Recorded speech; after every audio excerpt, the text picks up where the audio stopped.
Oh, hey everybody. I decided to go 4 o'clock because my game got over at 3 o'clock. And then getting everything set up and stuff. Last night, got all the shopping done and got everything organized. And this morning, I took Chico to the park.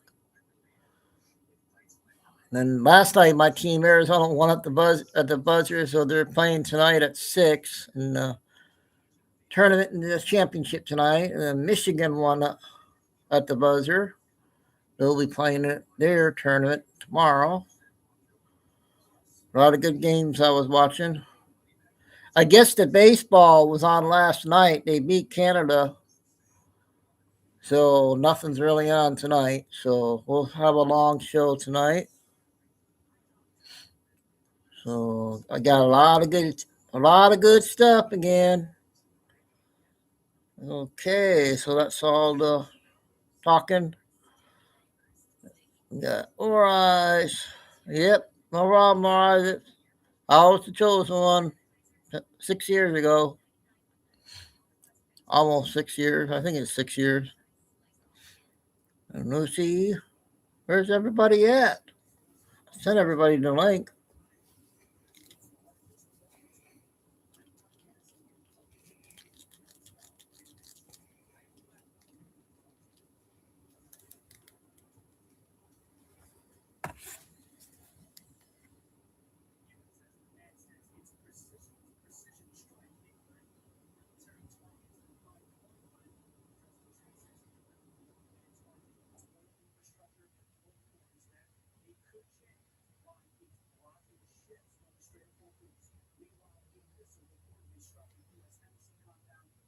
And there is. Well, there you go. Yeah, I'll just get making up few things I was saying. Finally, go. I sent you. I think I sent you the video of Chico and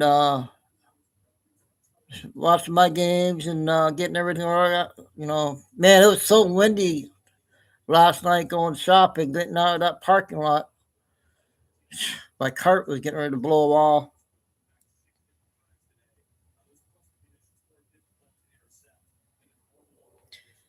I guess I didn't send you the video. I don't know if I did or not, but I'll see if it goes through or not.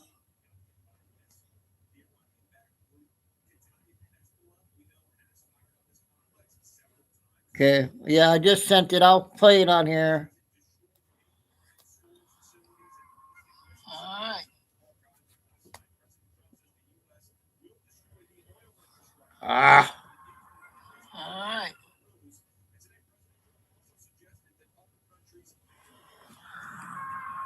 All right. Saturday. Ah.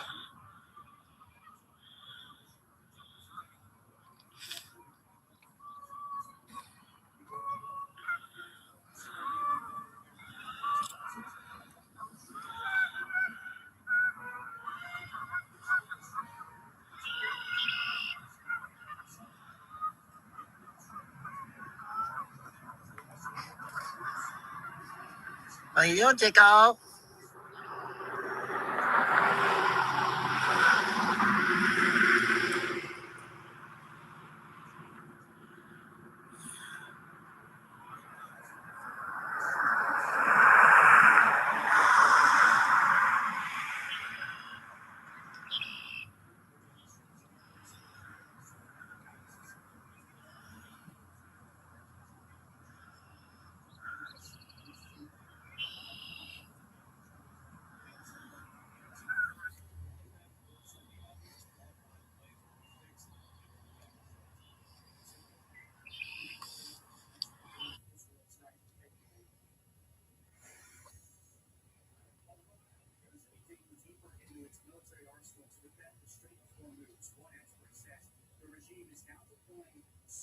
Hmm.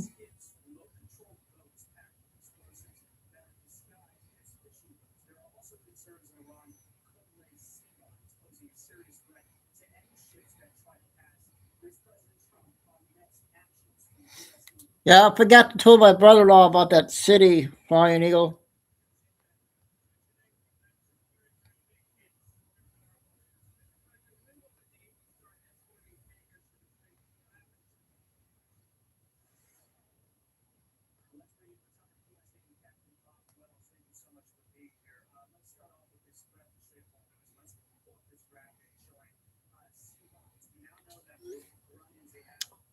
Yeah, Carol was clean, and hopefully, or Kay was, so hopefully she'll be getting in here. And then I don't know where everybody else is at. Well, it's not Saturday yet. Everybody's doing things.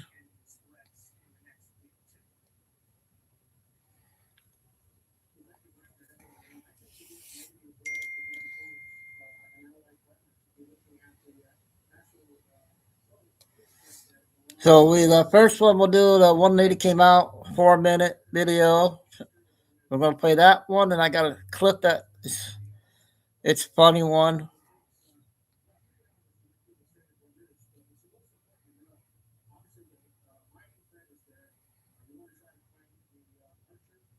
Oh, Bob, Billy's not out yet.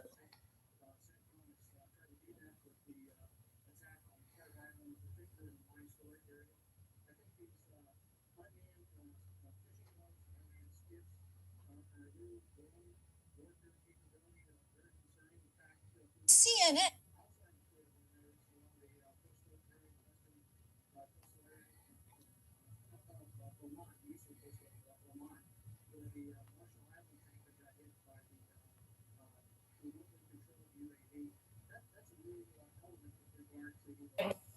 What they do are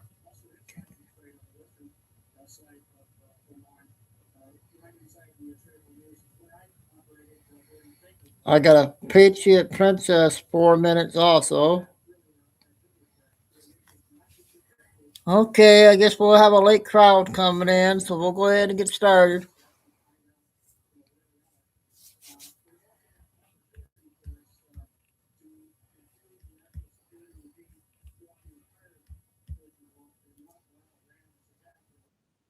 Ah,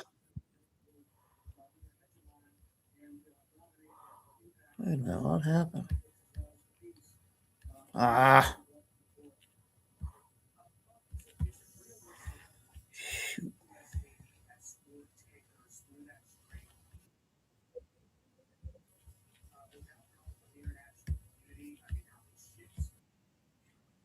3 minutes of your life. It's time to wake up. Wake up, the alarm's going off. You can't snooze this one, okay? So Google this. Countries that have went downhill after having Islamic religion. Hold on, I'm going to read them for 4 you. minutes or so. Afghanistan transitioned from a period of relative modernization to total system collapse, particularly following the rise of fundamentalist regimes like the Taliban, causing a severe decline in education, economic activity, and human rights. Iran, following the 1979 Islamic Revolution, the country adopted a stringent system, which resulted in significant international isolation and economic challenges. Syria, brutal wars. I'm gonna minimize it for you. Iraq experienced a massive decline in security, stability, and infrastructure following the collapse of its secular dictatorship and rise of intense religion. Libya experienced instability and fragmentation of the state. Pakistan, formed on religious lines, the country has faced chronic instability, terrorism, and the rise of what is that? Religious extremism. Yemen, deeply affected by tribal and political conflicts with increasing sectarianism, I can't pronounce that word, contributing to the country becoming one of the poorest and most unstable in the region. Are you awake yet? Okay, so let me talk to you about something super quick. From within the belly of the beast, you've heard me say it 1,000 times. That's because that is what they say. They will take over the United States within the belly of the beast. Now, Iran and Saudi Arabia run under that same little law. Shahira, I know I'm pronouncing it wrong, and I've heard it 1,000 times. Forgive me. Saudi Arabia is much more lax in what they do. Iran is not. Iran be like unaliving you in a second if you do something that they don't want you to do. The extremists that we have over here that go up under that, they are infiltrating us. They're becoming mayors, and they're getting on the city council, and they're getting into our school systems, and they're going to take us from within the belly of the beast. Now, here's the bad news. The bad news is we've allowed this, and we sit back and we don't say anything about it. We get on here and we bitch and moan about it, but we're not in the streets. Okay. The good news is it's not too late. It's not too late, people. But this is the problem. Being polite and worried about what somebody thinks about you will get you unalived. Think I'm wrong? Ask the victims of Ted Bundy. Ted Bundy wore a cast on his arm and pretended he was injured and would ask women to help him move things like sailboats and stuff like that. Well, some of the women had a bad feeling, according to one of the ones that survived, but she didn't want to be impolite, not tell a man that she wouldn't help him. So what did he do? Once he got them, he unalived them. They died because they were afraid of being unpolite and rude. Okay? So the reason that we aren't doing anything about this, because we are so afraid of what? What are we afraid of? Being called a racist. Okay, let me ask you this. Aren't we all? I mean, that's what they say, right? If you have my skin color, I didn't eat all of it. I'll eat it tonight. So what the fuck does it matter? Are you going to sit back because you don't want to be looked at as a, let me say it just one time so I don't get struck, a racist? Okay, take away the B. Are you going to watch the downfall of your country? And are you going to watch the country be taken over by the same religion that's taken over these countries? And now these countries are falling apart. The only thing they got is a bunch of damn hooligans running around with guns and bombs and taking people out and unaliving their women and raping them. Is that what you want for here? Guys, wake up. It is here. Okay? It is time to stop being polite. Stop worrying about what you're called. Get into your city council meetings. Vote.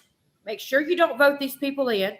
And if it comes down to it and we have to get in the streets and we have to scream, we have to holler for people to hear us, that's what needs to happen. Hey, guys, I need you to stay with me. Okay, that was the first one. All right, we got a funny one that's been around.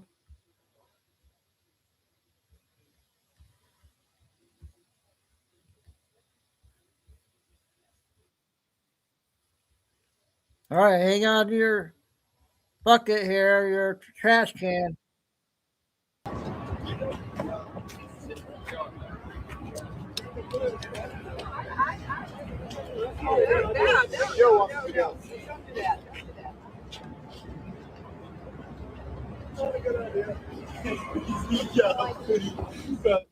Did he or did he not gently try to assist her into traffic? Be honest.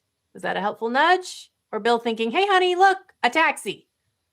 Someone else who needed a quick exit this week was CNN's Paul Begala, who got absolutely torched online after claiming Pete Hegseth was blowing millions on steak and lobster for himself instead of our troops. Scott Jennings basically told the internet, roll the tape. Okay, we saw that, but I didn't catch the first part there, Hillary and all that.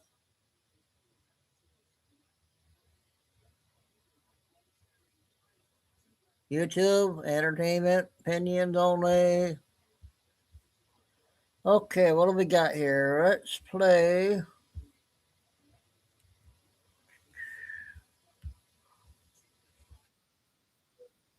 A minute and a half. Located at 8105 Razor Boulevard in Plano. They've got at least 7 H-1B workers who should be working on site. So Innovative Datalytics stood out because it had no website, which is weird for a company with a bunch of software engineers here on H-1B visas. The visa paperwork listed the company in Suite 78, so we went looking for it, but couldn't seem to find that suite number in the entire building until...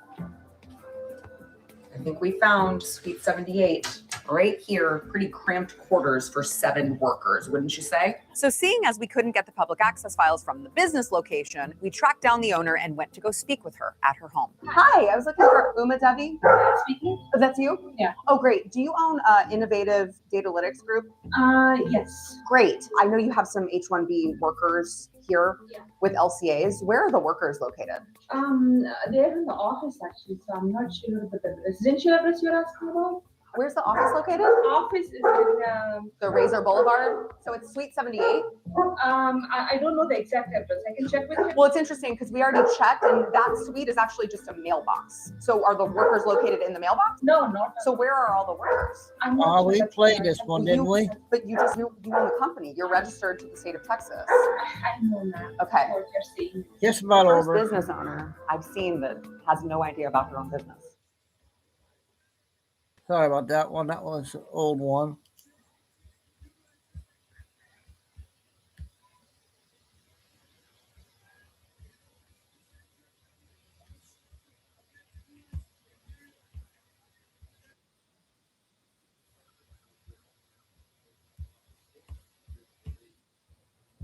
Missing children were just rescued and discovered in a Riverside County home. 37 were recovered, but more than 50 were Yeah, there were identified, and they're between the 27,000 ages of views on 14 and this. 17 who had been gone anywhere from 1 month to 2 years. The federal agencies that took part in this was the United States Marshal Service, the Federal Bureau of Investigation, Homeland Security, and the United States Secret Service. The operation also resulted in 7 arrests, including a federal arrest for child sex trafficking carried out by Homeland Security investigations. Here's the state and local partners that participated in this rescue. And the location of the home that the children were found and rescued in is a home in Hemet, California. Now, I have a lot of questions here, okay? Where are the families? This is 37 children, more than 50 identified. Where are their families? Why isn't anybody talking about this, especially the news? How did these children end up in the hands of these people running this operation? What states were they taken from and relocated to Hemet, California? I just have so many questions about this, and there are very few answers online. I don't see anybody talking about this. 30. So, more in California.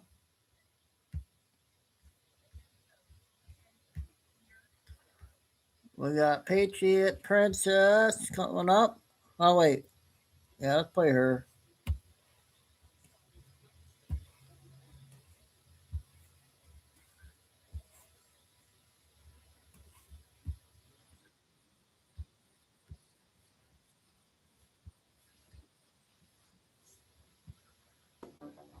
And President Trump just About stated 4 that minutes. President Putin is helping Iran a little bit. Shall we play a game? This is 5D chess. What if the tippy top of the Illuminati, Cabal, Mafia, CIA, Mossad are headquartered in Israel? Think about it. The Art of War, Sun Tzu. The most important thing is know your enemy. Satan is the master manipulator and master deceiver. Satan pretends he's a good guy. Would he hide behind the so-called Holy Land and religion? Shall we play a game once more?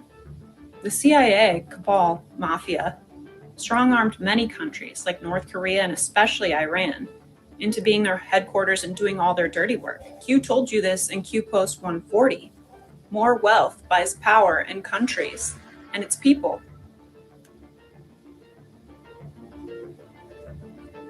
Trump proved the strings have been cut when he did his world tour. He stepped across the line and shook the hand of Kim Jong-un. He walked in front of the Queen.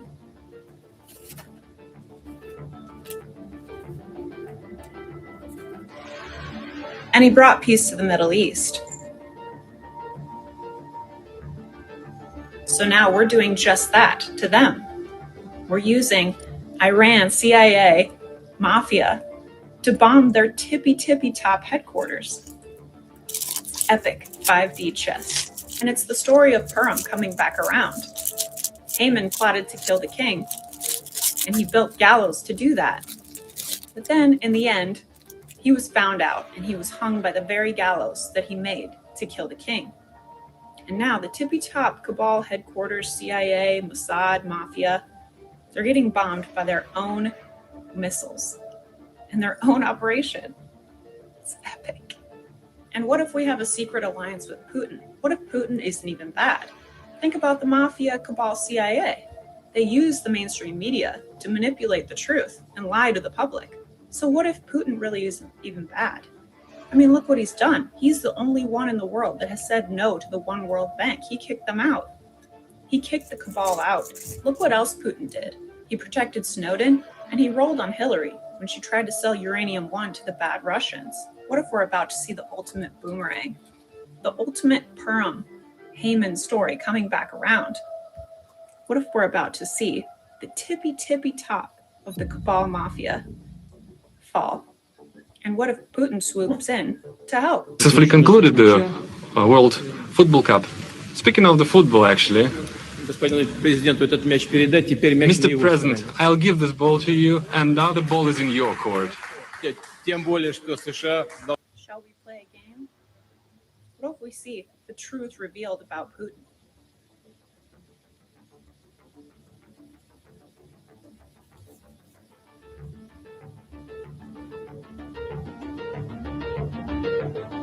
Karma's a biatch, and God always wins in the end.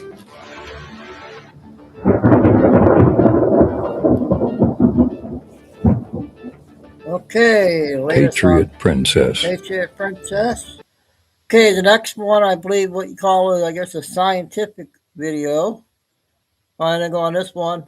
9 minutes.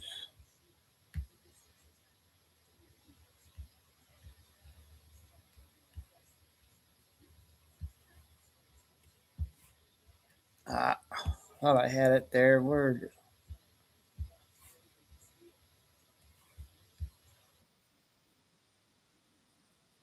You guys remember this one?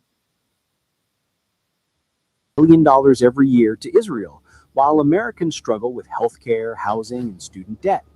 Why do American presidents, Republican and Democrat alike, all stand in line to promise loyalty to Israel no matter what? And why, even after thousands of dead children in Gaza, does Washington continue to send bombs stamped "Made in USA"? The answer lies in history, politics, money, religion, and power. Today, we're going to connect the dots. Let's start with the numbers. Since World War II, the United States has given over $260 billion in aid to Israel, more than to any other country in the entire world. But this isn't just foreign aid.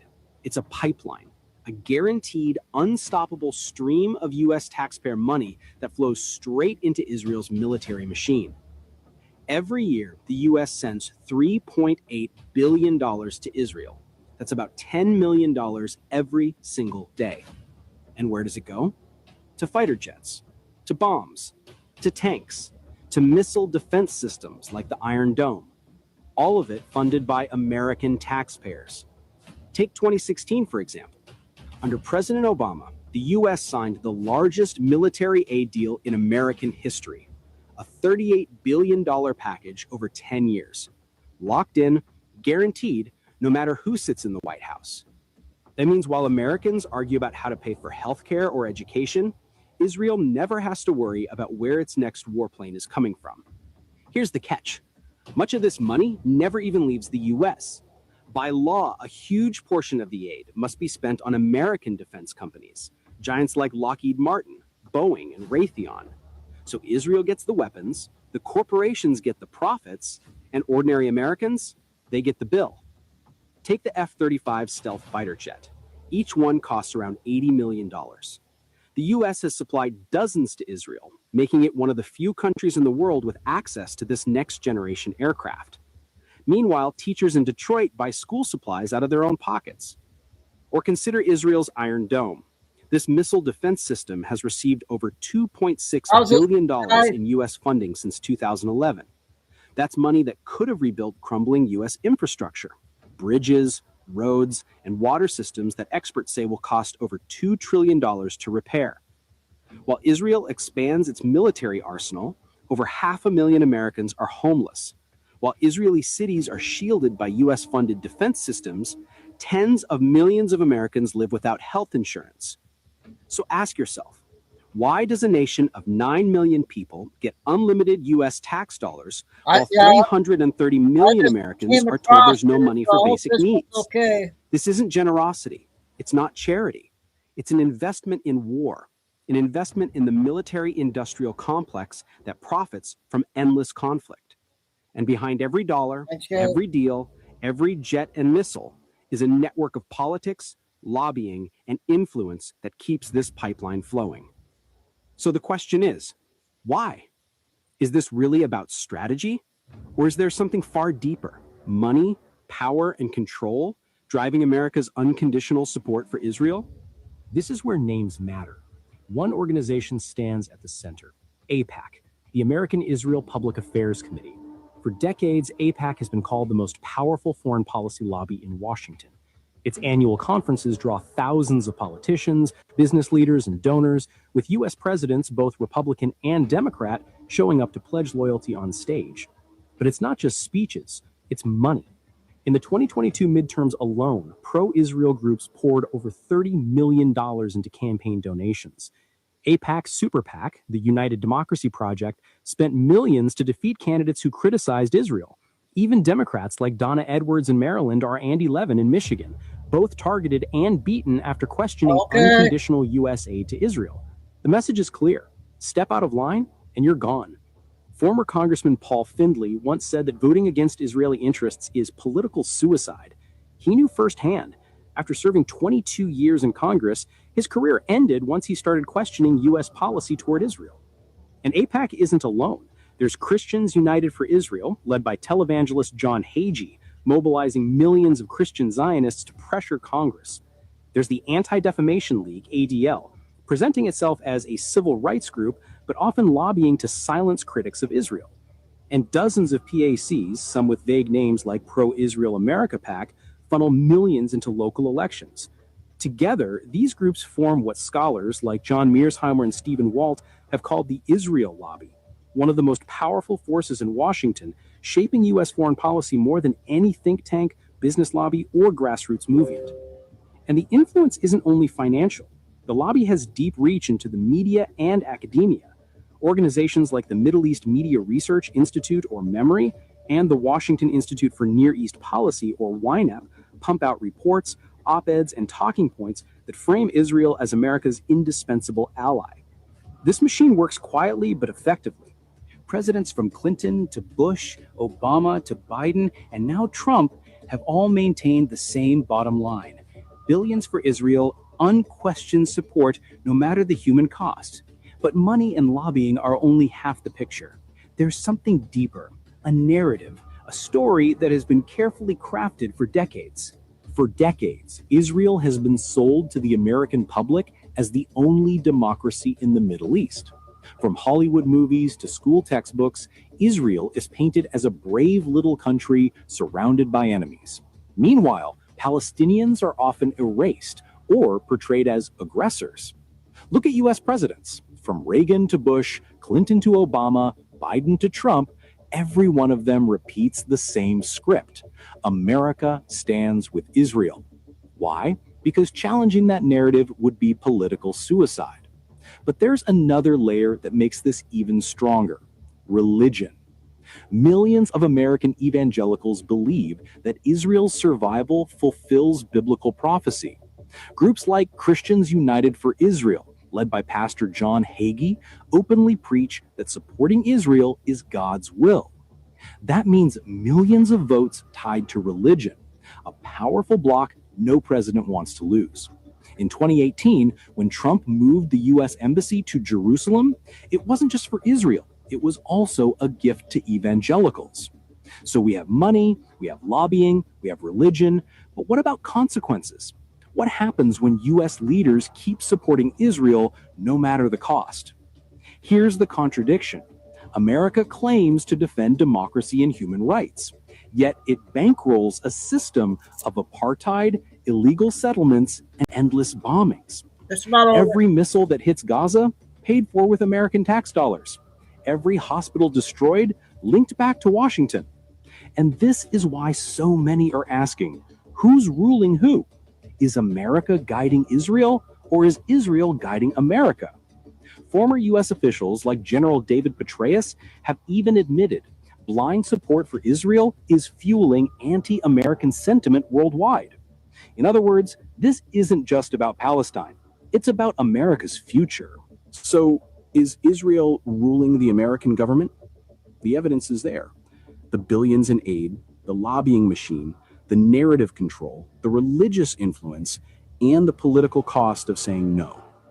A country of 9 million people dictating policies of a superpower of 330 million. But here's the real question. How long can this last? As more Americans wake up to the truth, as global outrage grows, silence becomes impossible. And when that silence finally breaks, the question won't just be about Israel, it'll be about America itself. Whose interests is Washington really serving? Its people or someone else's? Okay, I hope that was okay for everybody. Yeah, I'm doing all the trying to get a bunch of short ones in before we get to the 10-minute ones and the 15-minute ones. So I got a bunch of those, so we're just getting all these short ones done. Here's another one that's about 6 minutes too, Flying Eagle.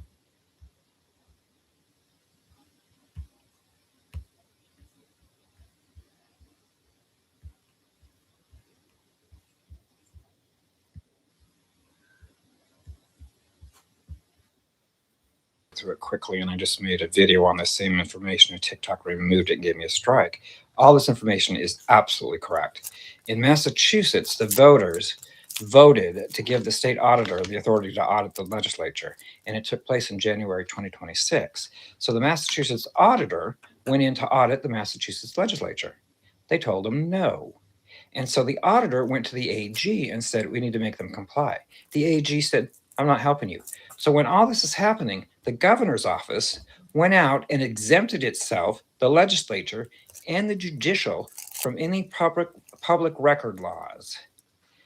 Not only that, the governor's office turned around and gave the AG $7 million in cash to fund more Trump lawsuits. And in over a year, they've funded over 50.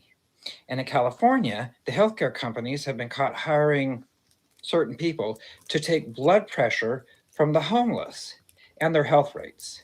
And then they're getting their Social Security cards and they're billing Cali Medicaid for doctor's visits. Not only that, but State Assembly passed AB 930, remember this is California. So certain people can be on recount committees, and those same certain people can be appointed on election boards. Not only that, but Jennifer Newsom was just caught funneling $3.7 million from Gender Justice, a nonprofit, into her own company. In Indiana, a judge has just issued a permanent injunction blocking the abortion ban. And the reason is she's saying that a certain class of people are claiming that blank, a baby in an abortion, is an exercise in their religious beliefs. So that's going around, the law. So the IRS has just been caught using AI with the help of the DOJ to access everyone's bank account without a warrant. Goes against the Fourth Amendment. And the IRS has never been audited. And I met Doge was saying that they audited some of the IRS employees and a lot of them owed taxes. And in Virginia, they passed a law banning assault. And it was put forth by a blue person, Saddam Aslan Salim. He was born in Bangladesh in 1990. And he's trying to take our constitutional rights away.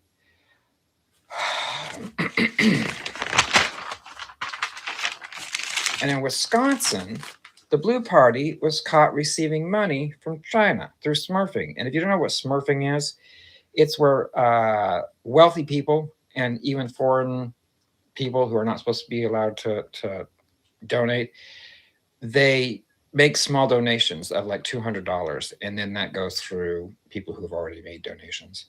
And then in Hungary, they've created a Stop Soros law. And it criminalizes anyone who assists illegals in any way. It prohibits aid, food, or legal support. And in Russia, they've said that they're done with BRICS. They want to come back to the US dollar. And in Illinois, the city council meeting, they invited the residents to talk about the 14 data centers that are being built. 6 hours worth of residents saying they didn't want it, and then Blue turned around and approved it. And in Minnesota, $40 million of taxpayer money is being used for something called Rent for Riots. It's a bill that bails out criminals and people that don't belong here. In Connecticut, hundreds lined up at the legal office for testimony against SB 450, which gives the Commissioner of Public Health the authority to bypass legislature and impose new adult vaccine standards. And so when she saw those people, she moved it to a Zoom meeting. And in Pennsylvania, Governor Shapiro is being sued by his neighbor because Governor Shapiro built a security wall around his house on his neighbor's property. It was surveyed. He was told, it's your neighbor's property. He built it anyway. The neighbors sued him. So he sent in the police to remove them, saying the property was under dispute. Talk about abuse of authority. And in Michigan, Secretary of State Jocelyn Benson restored people who are under the ground under certain you-know-whats. So people who are under the ground are back on. I just found another good one, you guys.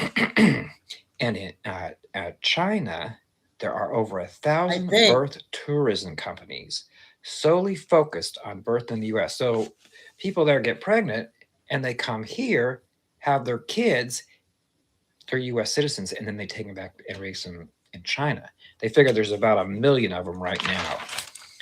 And in Minnesota, the largest, most effective gun rights group in Minnesota was told they couldn't testify against any gun control bills because the schedule was full. There's plenty of room for activists. And what they're going to be discussing is semi-auto ban, magazine ban, carry ban, period, and preemption repeal. And in blue, my state, Washington, Blue changed the rules so that Republicans can no longer discuss any bills that are going to be voted on unless they decide it's okay. Not only that, they want warrant-free subpoenas, gag orders on other elected officials so they can't say anything, and they want a committee to remove elected sheriffs. So if they don't like something the sheriff's doing, they're going to put in their own people. And by the way, there's no such thing as an assault this. That is just a word that was put in front of something that is just simply something by itself. That's like saying there's an assault spoon, there's an assault blanket. Yeah, it isn't. Anyway, that's what's currently going on. Okay, that's a new guy I found on TikTok. I hope that was good. I got about probably 3 or 4 more short ones, and then I'm going to play a new one I just came out finally ago. It's about 14 minutes. Might be a good one, too. Starfire, hello, happy Saturday.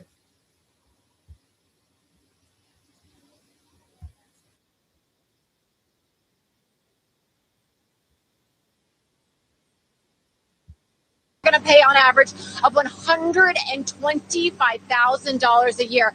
The plant here is going back to 100% manufacturing capacity for aluminum after they had to idle some of their production lines back in 2015 when the CEO said prices were just too low and competition from foreign suppliers was just too fierce. Listen to him here. The tariffs are working.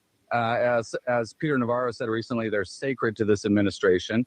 And we're really confident that if we continue to do what we need to do, invest in this country, reshore supply chains, and hire more American workers to manufacture and build communities like we have here in Goose Creek, South Carolina, or in NOLA, Oklahoma, we'll be successful for a long time here in America. So, Stuart, I want to show you the work that's happening right here because you can see the workers are building out what they call pot lines here at this smelting plant. This is where heavy-duty equipment will be housed that melts the aluminum, purifies the aluminum, mixes it with other types of metals to produce their finished products for their commercial customers. Once these pot lines are up and running, they will operate 24 hours a day, 7 days a week. And this kind of domestic production is so important for our country because right now, most aluminum comes from foreign sources, mostly from China, and some of it, about 8%, is coming from the Middle East, which is driving prices higher. And the CEO of Century Aluminum here in South Carolina says that underscores the importance of building up domestic production like you see happening right here, Stuart. Okay, that was something. Hey, finally, my brother-in-law just text me this city. I want to send it to you.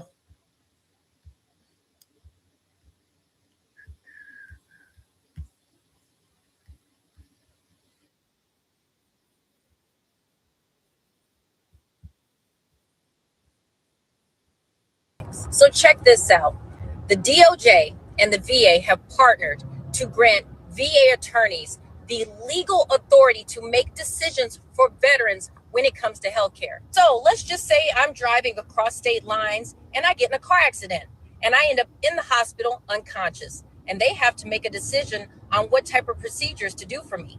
Well, now VA attorneys can legally go and say, we're going to make her healthcare decisions for her. Let's just unplug her, or let's make sure she stays a vegetable. So why is this important? Because a lot of veterans are getting disability pay. And now you're saying that the very institutions that we are going to get healthcare can also make decisions for us if we're unconscious and decide whether we live or die. And it doesn't just impact healthcare. They can control your living wages, where you live, what kind of treatments you get or don't get, what kind of medications you get. This can highly impact the elderly, the homeless, those with mental health issues. I mean, the list goes on. So it's not even just the benefits that we get, it's everything, because they will legally have guardianship over you. So how does that benefit them? Well, if they let us die, they no longer have to pay us our benefits. Y'all should be very, very concerned about this.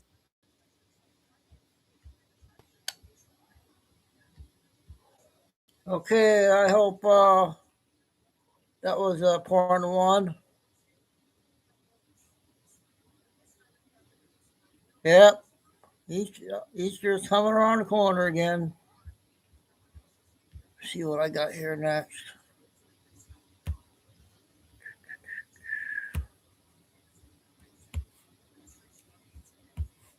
All right, let's get a 14-minute one in. So check out this next one. Finally go. I'm not sure on.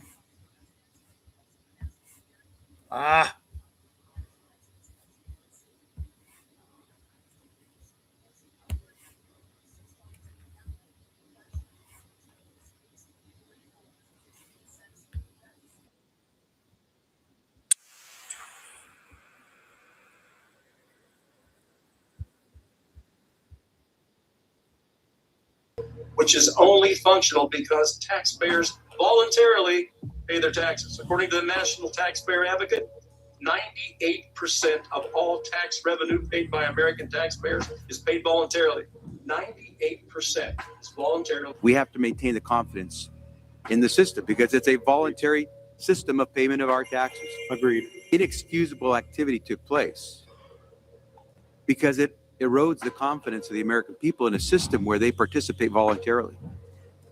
We need to clean up and clear out so we can go back to the business of making sure that people respect the fact that we have a voluntary system of paying our taxes. It's probably ultimately damaging to the sense of voluntary compliance, which underlies our entire tax system. Due to constitutional limitations, most Americans are not required to file income tax returns and pay income tax. U.S. government finances its operations from the unconstitutional creation of fiat money, not with revenue from income taxes. I call a magic money computer any computer which can just make money out of thin air. That's magic money. Finding the votes to pass a spending bill can be hard, but finding the money is never a problem. They just create it. No taxpayers were involved in that process. It was all done using nothing more than a computer keyboard. I think we found now 14 magic money computers. Where 14, okay. They just send money out of nothing. They're mostly at Treasury, some at HHS, one or two at State, there's some at DOD. IRS commissioners like John Koskinen and others publicly told us over and over that IRS taxes were voluntary. voluntary compliance system, voluntary compliance, voluntary compliance, voluntary compliance, voluntary compliance. Exactly. The IRS compliance rate is entirely based on... I volunteer as tribute. I believe we have a volunteer. If there were a law making us liable, that they would have shown it to us by now. If the public knew the truth, they would no longer believe the lie. An agency which will unlawfully impose a tax that doesn't exist is not going to care. This is the Internal Revenue Code. The unlawful application of this document by the Internal Revenue Service has enslaved the nation that this document attempted to free. Why do you think you've been able to get away with not paying or filing your income taxes for so long? Well, first of all, I've not gotten away with anything. I'm not hiding from anyone. I'm simply asking the IRS to show me the laws that apparently require me to do these things, and they are suspiciously reticent to answer questions from me. And of course, there are millions of other people, many other organizations who have attempted to get answers. They act very suspiciously when asked to simply sit down at the table with the American people and discuss what their obligations are. Rather than pulling up a chair, they pull out a club.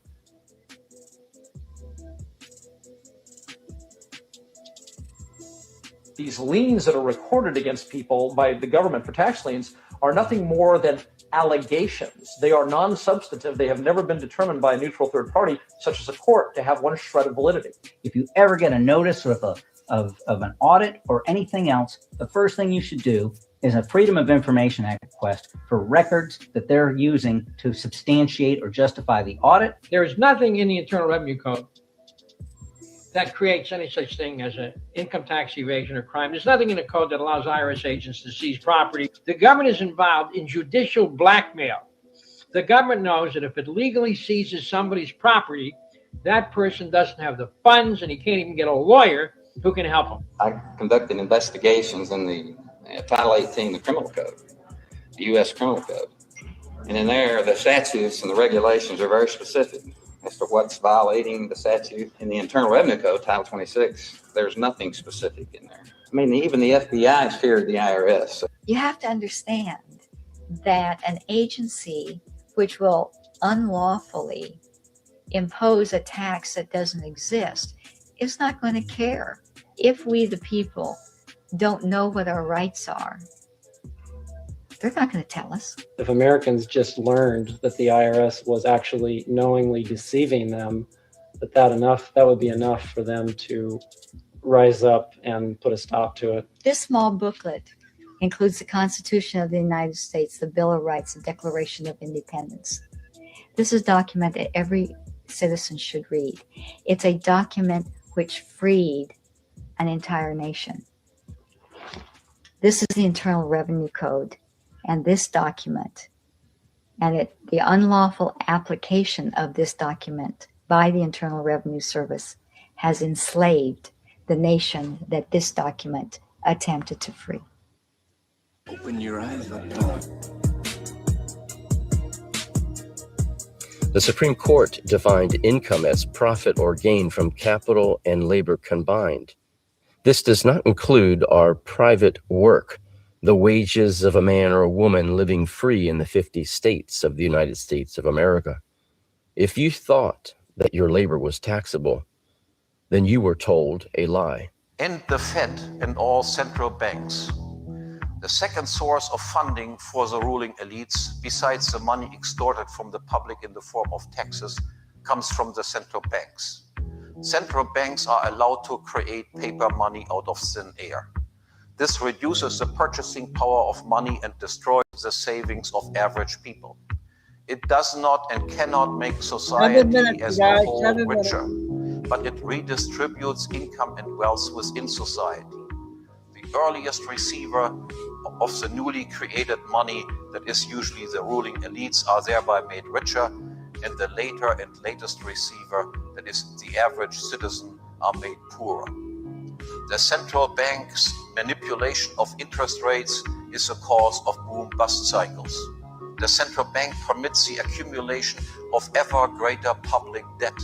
that is shifted as a burden onto unknown future taxpayers or is simply inflated away. And as a facilitator of public debt, the central banks are also the facilitators of wars. This monstrosity must end and be replaced by a system of free, competitive banking built on the foundation of a genuine commodity money such as gold and silver. Law itself is very general, so you can't tell who it applies to or where it applies. So you look at the regulation, they tell you exactly where it applies, right? So what Victor did, if you look at section 61 of subtitle A of the Internal Revenue Code, it gives the definition of gross income. Now, everybody in here, they say, what is your gross income, right? So he goes and looks at the regulation, which defines the gross income. And guess what he found? He says, 1.6115 says it's only option income. That's all it is. And if you don't believe it, I'll show you their own little chart. This is where, see, you look at these little charts. These charts are wonderful because they're not made up by the Internal Revenue Service. They're made up, the Office of Management Budget approves them, and then the Federal Register puts them in here. Okay, let's see. Yeah, right here. Okay, see right here, 1.6115. See, 1 indicates individual income tax. That's the part number. 61 indicates the section, okay? And then the 15 is just a subpart of that, all right? And when you go and you read that regulation, it says that only applies to option income. Now, how much option income do you have this last year? Not too much, right? Okay. And what Victor did, I don't know if you saw what he said right here at the last of his little, this was a fax he sent over to me. I love this. So anytime an attorney signs it with a happy face, I'm telling you, this guy's unusual, you know. But he said, what he says here, he says the revenue officer goes crazy when I show him this, because he goes in and gives them the reg and says, my client didn't have any option income this last year, you know, so there's no reason for him to file the form. And they go, like, what? You know, they've never seen this regulation before. None of these guys have ever seen the regulations. They are deliberately kept in the dark by their superiors, okay? So this is just another way that you can beat them, you know, easily, you know, without being overly aggressive. You just simply understand what the procedures are. If you understand those procedures, then you can get them. Okay, now, there was a letter that a guy named Richard Durjack got in May. His was dated May of 94. I saw it in October of 94. And as soon as I saw that letter, I said, man, I got to have one of those with my name on it, because it was from the Federal Register. And here's the questions that Richard had to ask the Federal Register. Okay, now you have to remember the Federal Register is the nation's legal newspaper. That's where all public notices from Washington, D.C. come from, so that we can see what we have if we have some liability or some obligation. That's where we find out about it. Okay, the second question here was, has the Internal Revenue Service incorporated by reference in the Federal Register a requirement to make an income tax return? Now, the reason that's important is because if they don't put it in the Federal Register, then they can't hold you to do it. So it's very important that it be there, right? Okay, now here's the letter he got back. This is from Michael White, who is an attorney there at the Federal Register. And just look at the second part here. Our records indicate that the Internal Revenue Service has not incorporated by reference in the Federal Register a requirement to make an income tax return. About 2 minutes. So who's required to do it? Nobody. That's right. But how many people know that it's not in the Federal Register and that there's even a requirement to be there? Not too many, right? So if you don't know, then they play on your ignorance, and you have to go along with it, because if you don't know and you don't do it, then they're gonna beat you up. Okay, that's what they do. But if you know and you took this letter down there and says, hey guys, there's no requirement for filing an income tax return in the listed in the Federal Register by reference, would you please show it to me, because I can't find it, and if you can show it to me, I'll be happy to fill it out. I'll go ahead and fill out the form right here. Guess what? They're not ever going to show it to you because it doesn't exist. But without that, they can't proceed. See? So this is why it's important for you to understand that. Now, another thing that you need to understand that all forms are also required to be published in the Federal Register. Guess what form hasn't been published in the Federal Register? The 1040. Right. You're exactly right. Actually, more than that. There's virtually no forms of the Internal Revenue Service that are there, including the 2555. It's not there. Neither is the W-2. Neither is the W-4. Neither is the 1099. Neither, you name them, they're virtually not there. I think, as a matter of fact, a couple of friends of mine who are paralegals, they got on a conference call. Once they found out that the 1040 wasn't there, they wanted to know, what is there? And so they got on a conference call with the Federal Register and asked them this specific question because they couldn't find it by reference.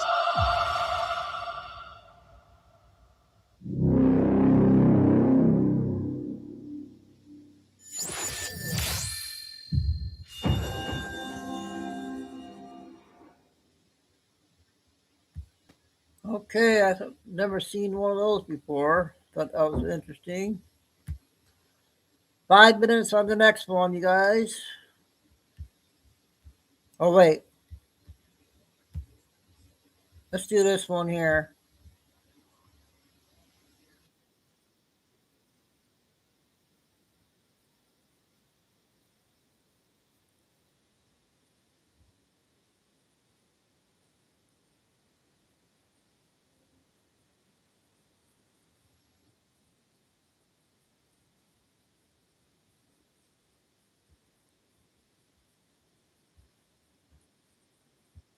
We didn't play this, have we? Who's looking out for taxpayers Thanks, here? Lindsay, Kevin, the state gave Faribault Public Schools nearly $1 million. It was a grant to prevent drug abuse back in 2022. We're following up now because one of the champions of that cause was charged with fraud just months after the money started flowing. We need help. They're the first words on this application to the state for $1 million grant. Now 5 Investigates is connecting those words to the woman who said them. Lou Ali. I hope I'm pronouncing that correctly. Lul Ali. We need help. It's not just a school. We need help. Big help. Months after urging the Faribault School Board to go after grant money from the state in 2022, prosecutors charged Lul Ali with stealing $5 million from taxpayers.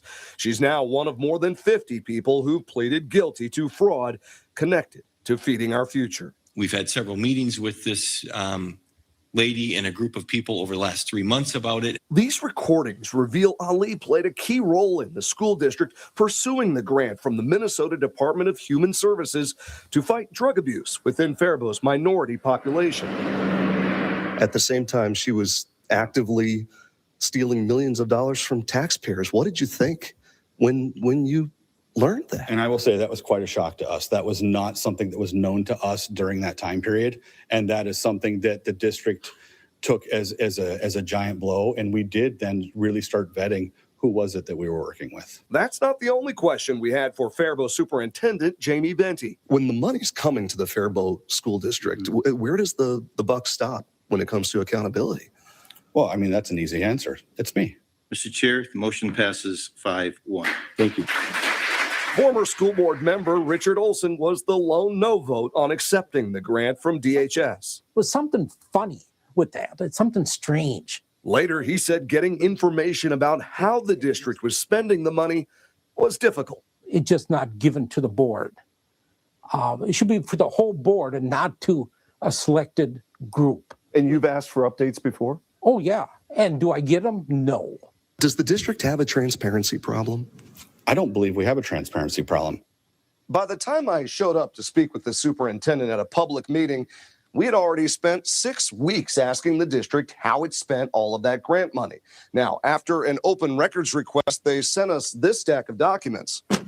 But there really wasn't much detail in here beyond total amounts for salaries and payments to nonprofit partners. So we pushed for more. Did you ask anybody here at the district how these partners were performing? So I have not. That has not made it to my level at this point. 2 days later, we got a new stack of records from the district. Finally, details about how it spent $979,000, receipts for new soccer goals and other equipment for a Somali youth soccer league, as well as accounting for after-school programming and youth engagement events. All of that is supposed to be collected by the state. Theoretically, there's 2 layers of accountability in there, and that's how it is supposed to work. Nonprofit attorney Jen Urban says her clients are under more scrutiny than ever. From a statewide crackdown on fraud to lawmakers proposing new restrictions on grants and public assistance, transparency is critical. With everything that's been going on, are these fair questions to ask about where this money was going? I think it's very fair to ask the question of where the money is going, and I think that as taxpayers, there should be some accountability there. Now, this whole time, we've been asking the Minnesota Department of Human Services to talk to us about how it keeps tabs on this grant money. They've refused all of our interview requests so far, but just this morning, DHS gave us this new stack of records 2 months after we started asking for it. Yeah, as you'd imagine, I've been going through it all day. The bottom line here is that DHS found Faribault schools, quote, in compliance with the grant. But again, this is all information that had not been shared until, of course, we followed up. You got some homework there. Took a while to print, too. We'll be doing it for a while. Eric Rasmussen. All right, this story started with a tip. If you have something you'd like. Okay, more fraud. The next one is one of the ladies from TikTok, 12 minutes.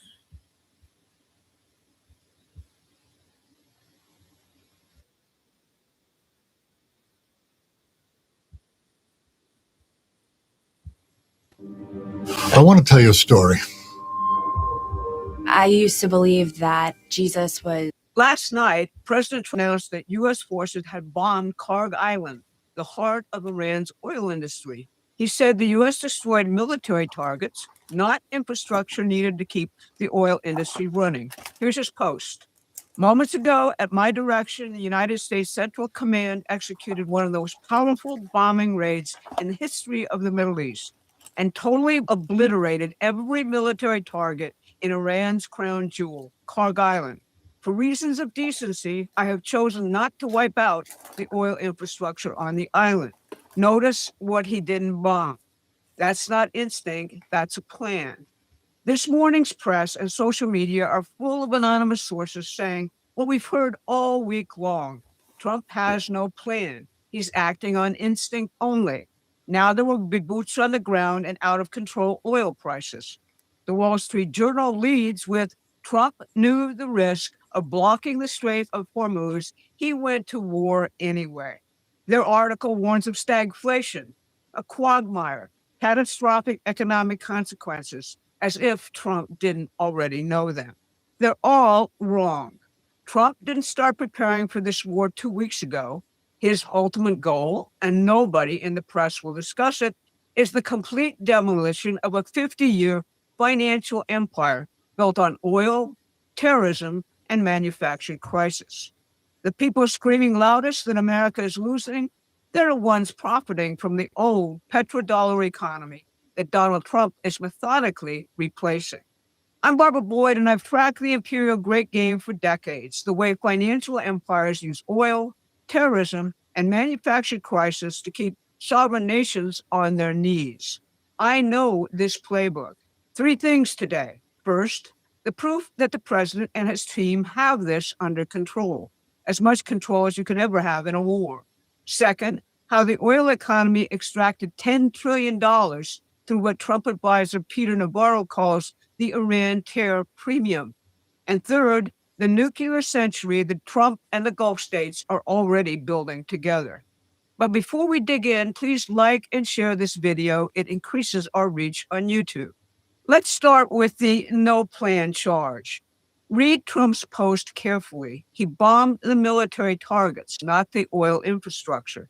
He left the productive capacity intact for the Iranian people to use once the present regime is gone. That's what he also did in Venezuela. That's a doctrine, not an impulse. Kimberly Strassel, writing in the Wall Street Journal, points out that Trump's first term created the possibility of finally ending the world's hostage status to Iran. He unleashed an oil and natural gas boom and secured the Gulf states' cooperation through the Abraham Accords, creating the basis for cooperation with Israel and economic development. The oil profiteers responded with Joe Biden and the green energy scam, which almost destroyed this country. But the planning didn't stop there. Conservative Treehouse points out that in August 2025, Trump met Putin in Alaska. 3 days later, Russia restarted its Arctic LNG terminals and began loading sanctioned oil onto vessels floating at sea, pre-positioned, waiting, seemingly with no customers. This week, Treasury Secretary Bessent announced a narrow sanctions relief window. Russian oil already loaded onto vessels as of March 12th and valid through April 11th. Where does that oil go? Largely to India and China, the primary buyers now locked outside the strait. And then the final step, Navy escorts through the strait and destroying the IRGC's ability to mine it. The military targets on Karg Island were essential to Iran's mine-laying capabilities. Here's Scott Bessent on Thursday. That was always in our planning, that there's a chance that U.S. Navy or perhaps an international coalition will be escorting oil tankers through. There are, in fact, tankers coming through now, Iranian tankers, I believe some Chinese flag tankers have come through. So we know that they have not mined the straits. Did you catch that? That was always in our planning. Despite every claim to the contrary, the Strait of Hormuz has not been mined. There's plenty of oil, the strait has not been mined, and the ability to mine it is being eliminated. The Navy is coming in. The real problem is London's insurance market and speculators on London's spot market. Last week, Lloyd's of London blinked. They are now negotiating with the U.S. Treasury Department after Washington stood up its own mechanism for insuring vessels transiting the strait. So there is no physical reason for the oil price spike. None. Next time you see a blogger peddling doom and panic, ask them, what was their position on oil futures last week? That brings us to the deeper question. Why has Iran been able to run this racket for 40 years, and who's been collecting the profits? That's next. But if you're realizing I'm showing you things nobody else is explaining or talking about, subscribe to Promethean Action's free newsletter. The link is in the description. After Richard Nixon destroyed the Bretton Woods monetary system in 1971, Wall Street and the City of London survived and boomed on a single thing, the petrodollar, a system of speculation built on Middle East oil extraction. London became the center of oil pricing, insurance, and shipping for the entire world. The 1979 Iranian Revolution was a gift to that system, a primitive regime of religious zealots committed to permanent war, whose assets were quietly sheltered in City of London real estate and charities. Peter Navarro, writing in the Wall Street Journal this week, names what this produced. He called it the Iran Care Premium. Here's how he describes it. Roughly a quarter of the world's seaborne oil transits the Persian Gulf. When markets price crude oil, they must account for the risk of disruption. Even when no oil is actually blocked, the risk itself pushes prices higher. Oil markets behave like insurance markets. The greater the perceived risk, the larger the premium. Navarro calculates that Iran-related tensions have added roughly $5 to $15 per barrel to global oil prices under normal conditions. Apply that over a quarter century, and the cumulative drain approaches $10 trillion. The combined annual output of Germany and Japan quietly extracted year after year like a parasite. Let that sink in. And who collected that premium? The oil speculators, the financial markets, the City of London. Navarro's conclusion? Once the Iran threat is removed, the geopolitical risk premium collapses. Market equilibrium prices, he writes, could fall well below $60 a barrel. Think about what that means. For every nation on earth that heats homes, ships goods, and runs industries. But this war isn't just about ending a 40-year racket. It's about what comes next. And what comes next is something the empire absolutely cannot allow. The panicked merchants want you to think this is about revenge or Israel or neocon regime change fantasies. It isn't. Look at what Trump was doing in November before a shot was fired. He was in Riyadh with Crown Prince Mohammed bin Salman signing a civil nuclear cooperation agreement with Saudi Arabia, the first of its kind. Here's Secretary Wright. A historic day today where the United States and the Kingdom of Saudi Arabia came together on a deal on civil nuclear cooperation together with bilateral safeguard agreements. We want to grow our partnership, bring American nuclear technology to Saudi Arabia, and keep our firm commitment to non-proliferation. Huge cooperation. All of this made possible because of President Trump's broad vision of prosperity at home and peace abroad. This philosophy, this partnership has transformed the Middle East, where the focus is now on commerce, not conflict. Commerce, not conflict. That is Trump's actual vision of the Middle East. And it is the direct opposite of the City of London's vision, which requires permanent conflict to keep the petrodollar premium running. The Gulf states know this. Saudi Arabia's Vision 2030 is a plan to transform the kingdom from raw material extraction into innovation, technology, and advanced energy production. The UAE already has 4 operational nuclear reactors at its Baraka plant, generating 25% of the country's electricity. Saudi Arabia is planning 16 reactors. The entire Gulf Cooperation Council is investing in nuclear, solar, hydrogen, and advanced manufacturing. These nations are not trying to preserve London's extraction economy. They're trying to escape it. But Iran's terrorism makes the region too unstable for the long-term investment that real development requires. The City of London needs that instability. Stable, productive sovereign nations investing in nuclear power don't park their wealth in London real estate and oil futures. They build things. They create things. They join the community of nations moving toward the next stage of human civilization. Trump's nuclear agreement with Saudi Arabia is part of a broader ambition. 20 nuclear business deals with nations around the world, American technology, American industry, building the energy infrastructure of the next century. So let's bring this together, because what you've heard is not a story about a 2-week war with an uncertain ending. It's a story about a 50-year financial empire that used oil, terrorism, and manufactured fear to drain the world economy of $10 trillion and more. And a president who has been methodically dismantling that for 5 years.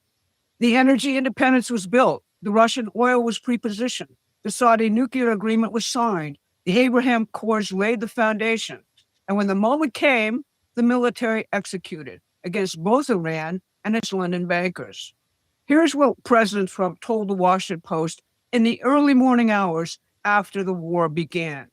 I'm not doing this for now. I'm doing it for the future.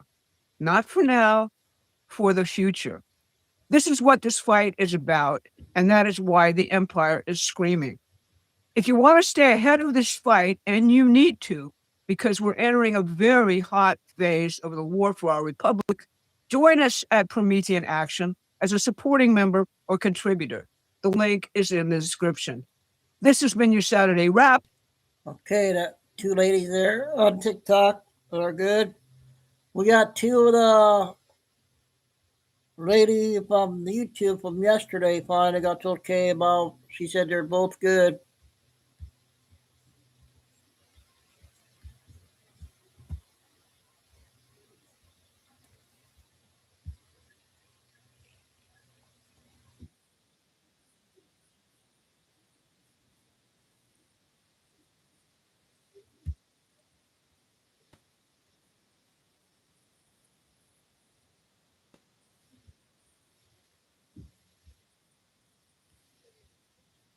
Like crazy. But she said you was coming to you. That's what she said to me.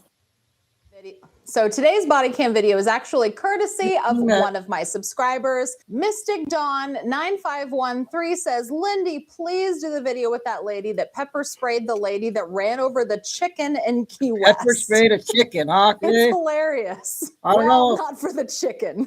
My husband and I spent 2 weeks the past summer at Key West, and you literally have to stop all the time and wait for the chickens to cross the road. No pun intended. There are chickens everywhere. So I read that comment and I have not seen that video. Sometimes you guys request body cam videos and I've either already done them or I've seen them and it's just kind of like, because I like to have genuine reactions on this channel. I like to watch them fresh and have authentic reactions. So if I've seen a body cam video before, I don't really want to react to it because I already know what's going to happen and all of that. However, I found this body cam video and I've never seen it before, so we are going to watch it together today. And one thing is for sure, we are going to learn a very, very valuable lesson, and that is that road rage incidents aren't always about traffic. They're also sometimes over poultry. Police are called to the scene when a Florida woman allegedly jumps out of her car to pepper spray another driver. The woman claims she was defending a chicken, but police will have to determine if it was foul play after all. So why don't you get out your car? Because I want to give her a lesson. The following report is based on official police records. Please note that all persons charged with a crime are presumed innocent unless and until proven guilty in a court of law. On July 9th, 2025, a witness in Key West, Florida calls 911 after seeing an audacious attack unfold in the middle of traffic. Oh my God, somebody just sprayed a lot of stuff in this lady's car. I was sitting in my car and the lady was, there was a girl in a car, the ones that got sprayed on, and a girl stopped, ran out of her car, opened the car and sprayed them really bad, jumped in her car and took off. Is she having trouble breathing? Are you having a hard time breathing? Yeah, she's foaming. Okay, she's foaming at the mouth? A little bit, yeah. My eyes are burning too. It's almost like a pepper spray. And does she know the person? No, they didn't know who the person was. Okay. And is that her screaming? Yeah. They sprayed pepper on it. Somebody did. They need water for their face. The police are coming right now, ma'am. You can't get in the car and drive away. Yeah, keep her there. She can't drive like that. You can't drive. Honey, the police are coming. The Key West police and EMTs are soon on scene, where they discover the painful aftermath of this seemingly random attack. Can you tell me what happened? I need to know what happened so we can help you. I was in a hurry and she stopped and I tried to get past her. Because we're going right now to my niece daycare to pick up our niece. Okay. And she was in the way. And she didn't want to move. She keeps standing there, and just because she moved, because we're in a hurry, because we're gonna pick up our niece to the daycare right there. So she come, follow us, and stop right in front of us, and come out and open the door and spray in her eyes, so it even reach in my eyes. We don't have I don't know who it is, but it's a black car. The two. Okay, so they're in a hurry. There's some chickens trying to cross the road, and I'm guessing that they just pay no mind to the chicken and just run them down. Am I understanding that correctly? Like that's what I'm getting, that they're in a hurry and they're like, I'm not going to sit here and wait for a bunch of chickens to cross the road. We're just going to go. And this woman decided to retaliate and avenge the chicken's death. If it is invalid, we promise a tenfold refund. This denture can be successfully worn in just 1 second. This woman used pepper spray to avenge a chicken's death? Oh, I have a feeling this is not going to end well for her. The two women, whose names are Shirley and Perla, say their only prior interaction with the woman was passing her while she was stopped in the road. Police will only learn later why she was stopped and how that moment may have led to this attack.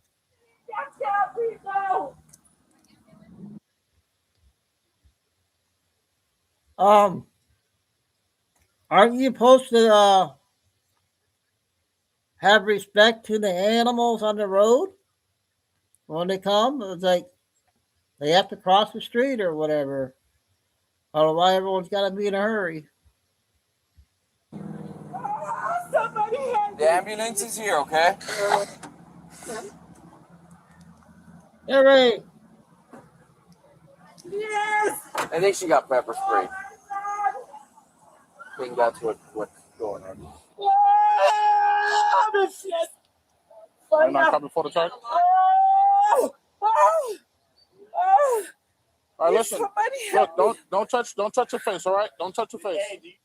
Please, somebody. Listen. Did you get to see who it was? No. You didn't see? Please. Okay. Listen. Just calm down and breathe, okay? Yeah, breathe. You can breathe. Just calm down and breathe, okay? I've been pepper sprayed before. All you gotta do is just breathe. Don't touch your face, all right? Oh, somebody help me. With Perla too overcome with pain to give a complete statement, the officers talked to the 911 caller who saw the incident from her own car. I was on my phone just playing a game, waiting, killing time, and I could hear him screaming, and I looked up, and she tried to close. She opened the door, she closed it, the girl opened it again, and it was can like this big, the black top on it, and just started spraying like crazy. I think it happened so fast. It's you don't get maced. I know it was about 24 hours or so. Depending on the person. I mean, that's not even. Like, I don't know of anybody that's had more than a couple hours. She had it really. The one driving got it. She'll be fine. Like, kept what she needs squirting to do is, so what happens is the water keeps activating that. So what she needs to do is stop touching her face and strobe her eyes. So I did wrong giving her strobe water. her eyes. No, that was good because that wiped off the rest of the stuff. But The priority for police is to now track down the woman who allegedly did this, and that won't be easy. Okay, They have a freaking fire hose out to rinse her face. She's literally squatting in the street, and they have a damn fire hose blasting at her face to spray the pepper spray out. This poor, poor woman. I can't imagine the pain she's in. Think about it. You're in your vehicle, you're just driving.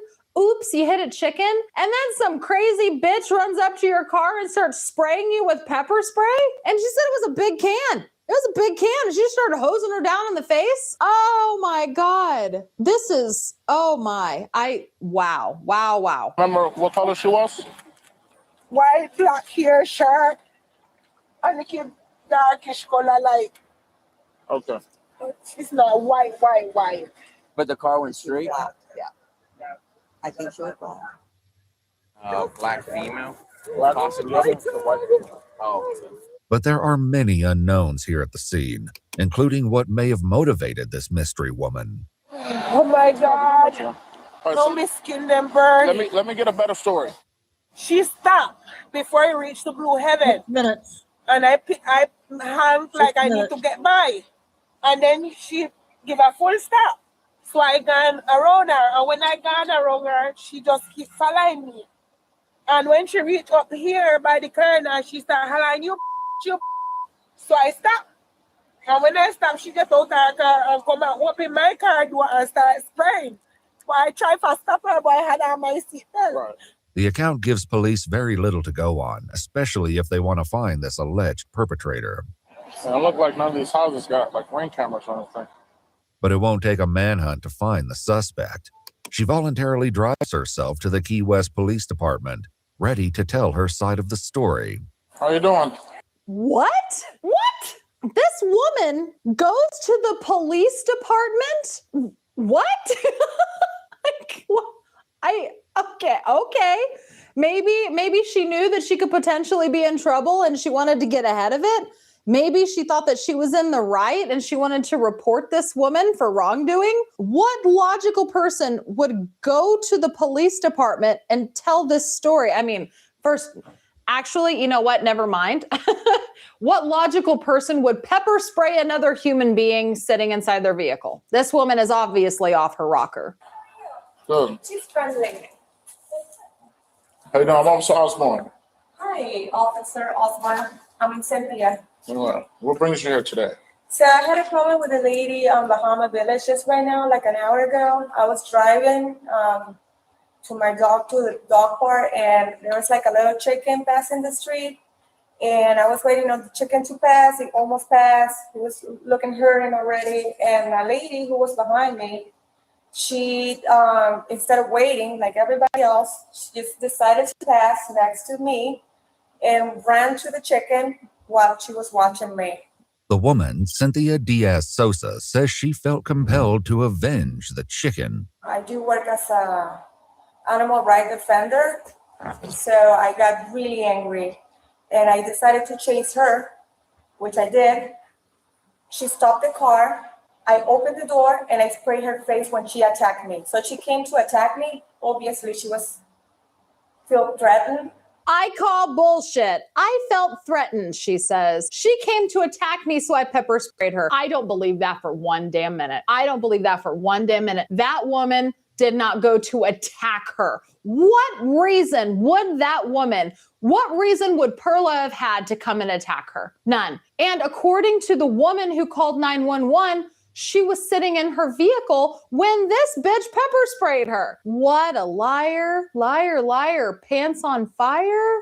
And then I spray her face with this spray. Okay, A little bit. Keep that in there.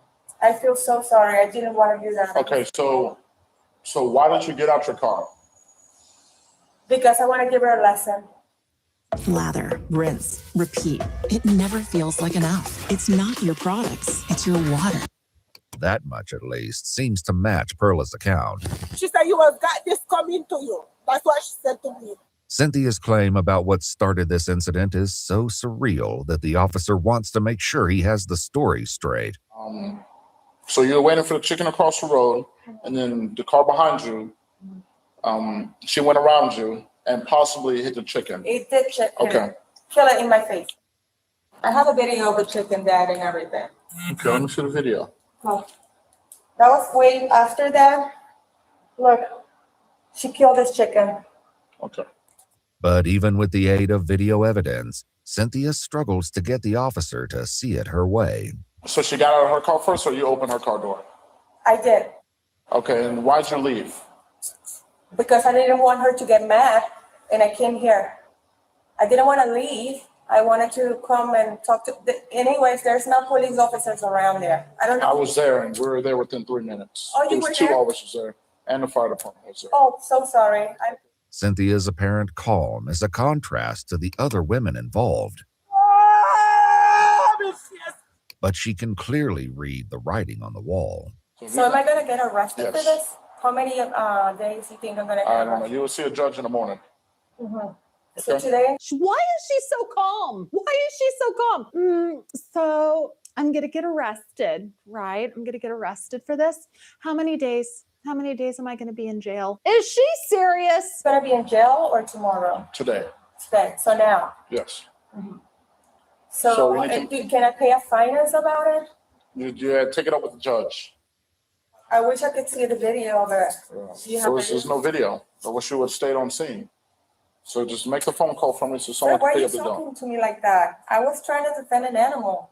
Right. I was not being to her just And in because. the state of Florida, you can't defend animals and take it into your own action to teach someone a lesson. That's illegal what you did. Yeah, but I did not wanted to do that.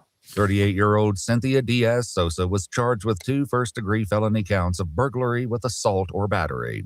The police report states that it was by opening the door to a car she didn't own before spraying the driver with bear mace that Cynthia violated Florida's burglary statute. She's pled not guilty. Court records list a 3rd charge, aggravated battery, which is labeled with a disposition of no information. You can't just go around pepper spraying I people. never do that.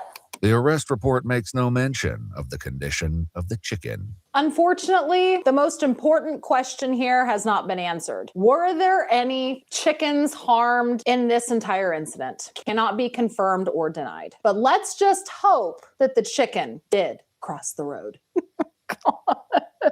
It's so punny, I can't help myself. If you like videos like this, remember to hit the thumbs up button before you leave. Also, Okay, that was a chicken story. We got a second one about a scam alert. So this one.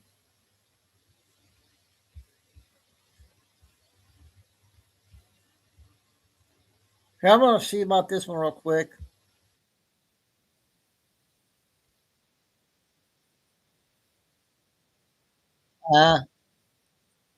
I don't want to play that one.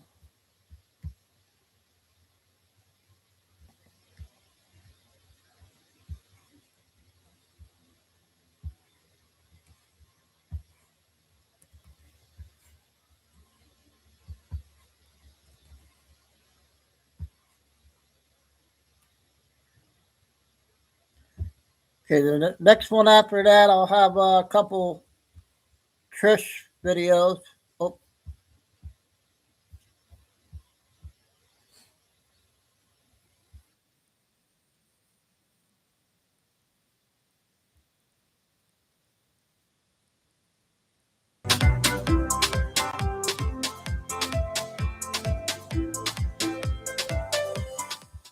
When you're the one they're counting on, you need agentic AI that helps you go further.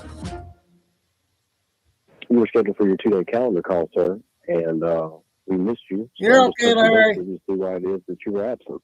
And like, All right, everyone, add this one to the ever-growing list of 16 on this scams one. that you need to be aware of, because this one is in on one of the most powerful triggers that there is: fear. Right now, scammers are calling people pretending to be from a what do you think of courthouse this or a one? police station, telling them that they've missed jury duty and there is now a warrant out for their arrest. But don't panic, because they can fix it for you. All you have to do is send them some money. But you have to pay the fine immediately. Any hesitation, and they will start giving you multiple reasons why you need to comply, including using your family as manipulation. They use official sounding language, badge numbers, and even sometimes spoof real police department phone numbers. And everything sounds real legitimate. But one of these accounts takes this scam to the next level, because these scammers don't just try to scare this woman with threats of arrests. They actually pulled her family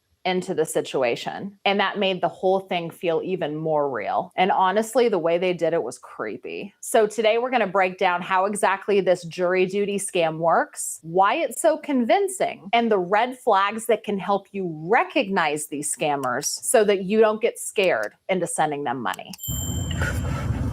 I'm shaking right now.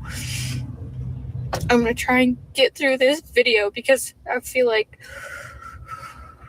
if anything, I just want to have awareness.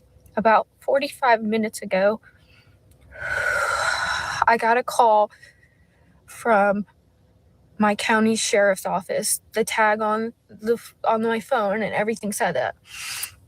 They told me that I had missed grand jury duty and I needed to get that absolved or resolved or whatever, and I needed to come down to the sheriff's office, sign some paperwork and all of this stuff to, say I never got jury duty. They asked me if the address they listed was my address. It was my address currently, and it was my last two addresses. And it was also my parents' address. And I said yes. And they said, okay, you need to come down here immediately so you are not detained, because I missed grand jury duty and it was yesterday or something, whatever. And they said, you need to get yourself together right now while you're on the phone. Don't hang up. Don't mute yourself.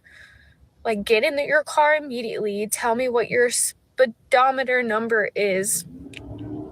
Get it, and tell me every time that you stop or you turn. Like, stoplight, stop sign, which way you're turning. If you're still going straight, you have to be on speakerphone the whole time. And then all the way to the sheriff's office. And the sheriff's office was 40 minutes from me. I started to get weird and weary about it because I've never heard of this before. If you're going to detain me, why wouldn't you just come to my house and arrest me? All of a sudden, they're pull over to a safe location and we need to read you all these things regarding the situation. They were talking so fast, and I was started to get the what the fuck is going on?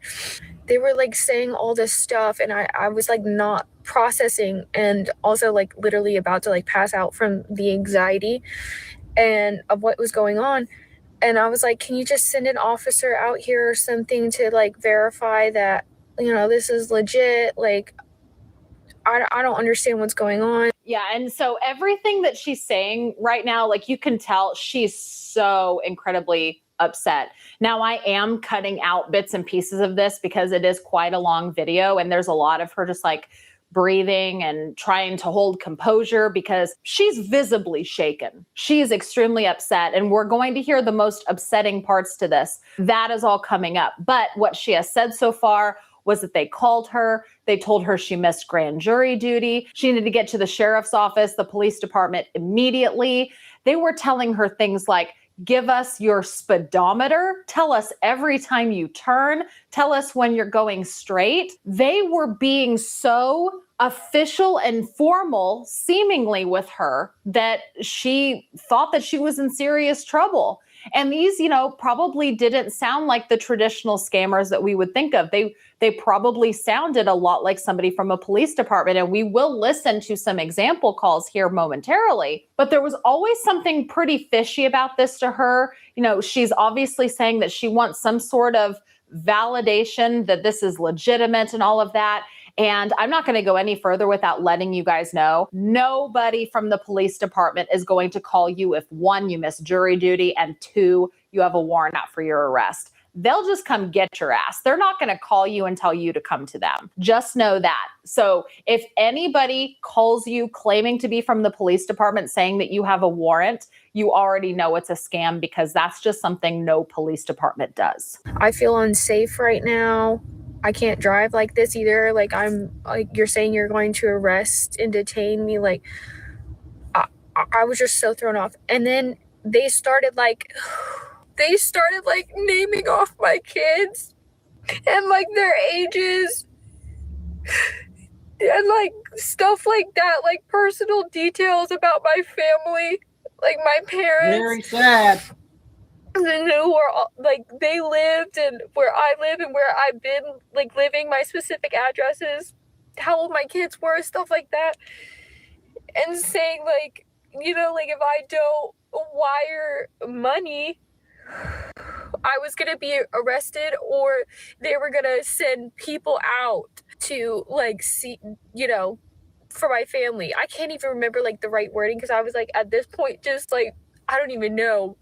Like the amount of information that they had was really fucking scary, regardless if it was like a scam or not. Like they were telling me to like wire money and all this stuff and giving me like a time frame in which I had to do so, or else, you know, they were gonna. Yep, sad one. This demo shows the impact of the AI. Come find me, come find my family, like all this stuff. And it was really fucking scary. Like I'm like sitting in my car because they told me to pull over to do this. And they were like, you can't call anybody, you can't do anything. Like they blocked my phone from calling. I don't even know how that's possible. They blocked my phone from being able to call or anything. Like I could not hang up, I couldn't do nothing. That is probably one of the creepiest things in her entire story to me. She said that she couldn't call anybody. She couldn't call anybody. She's about ready to tell us that she was able to finally text somebody, but she could not make any phone calls. Nothing. So they knew all of this stuff about her. They knew all of these details. They knew her children's names, their ages. They knew information about her parents. And it also says here in the caption, they also knew my real-time location, and my phone wouldn't let me hang up the call. Never even knew that this was possible, and now I'm paranoid. So not only could she not call out because somehow they kept her from making phone calls, they knew her real-time location and they wouldn't let her disconnect the call. How creepy. All I could do was text, thank God. And I texted my husband. I was like, call 911 and like tell them where I am. Like, I'd send somebody out here right now because like I'm really scared because they, you know, like they know all your information. So he got somebody come down here, the officers, and they like pulled up, and I just like opened my car and like handed my phone to them, and they like heard them talking, and like they were sending me like federal documents and saying this stuff about my family and all this stuff. And the officer like took down like all the things they were saying and their number and all that, and eventually. Well, if that was a scam, can't she find out and see if they can find them? The people that came to her, she could have a big lawsuit with them. Like, you know, told them that they were police, and they like hung up and whatever, obviously. And like, you know, at the end of the day, I guess everything is fine. And they were like, the odds of them actually like coming, you know, after you and your family is slim. But it's just the part that they knew so many details about everything. And it's like, I just feel so freaking unsafe. And like, I just never experienced something like this. That was so scary. And like, the mom in me is just like, you know, protect my babies. Like, I don't even know, like, just one of the scariest moments I think I've ever had, just in that moment of just, my family was threatened. It's like, all this stuff. What if you could tap into your home's equity with no monthly payments? Unison gives you cash for what matters most.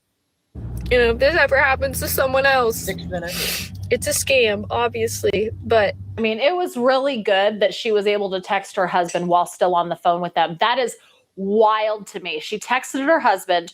Her husband sent the police to where she was, because obviously she texted her husband her location. The police got on the phone with the scammers without telling them that they were police. And then when they disclosed that they were police, they disconnected the call. Weird me out. How terrifying. I need everybody to stop falling for the jury duty scam. If you miss jury duty, the most you're going to get is a letter saying you missed jury duty. You're never going to get a warrant for your arrest. We're never going to call you saying you have a warrant for your arrest. You're never going to get a call asking you to pay a fine through Bitcoin from a convenience store or Apple gift cards. We're never going to call you asking you for personal identifying information or credit card information by phone. And we're never going to call you asking you to make a large cash withdrawal to give to some Uber driver or to meet us in person. Things that never happened. Stop falling for scams.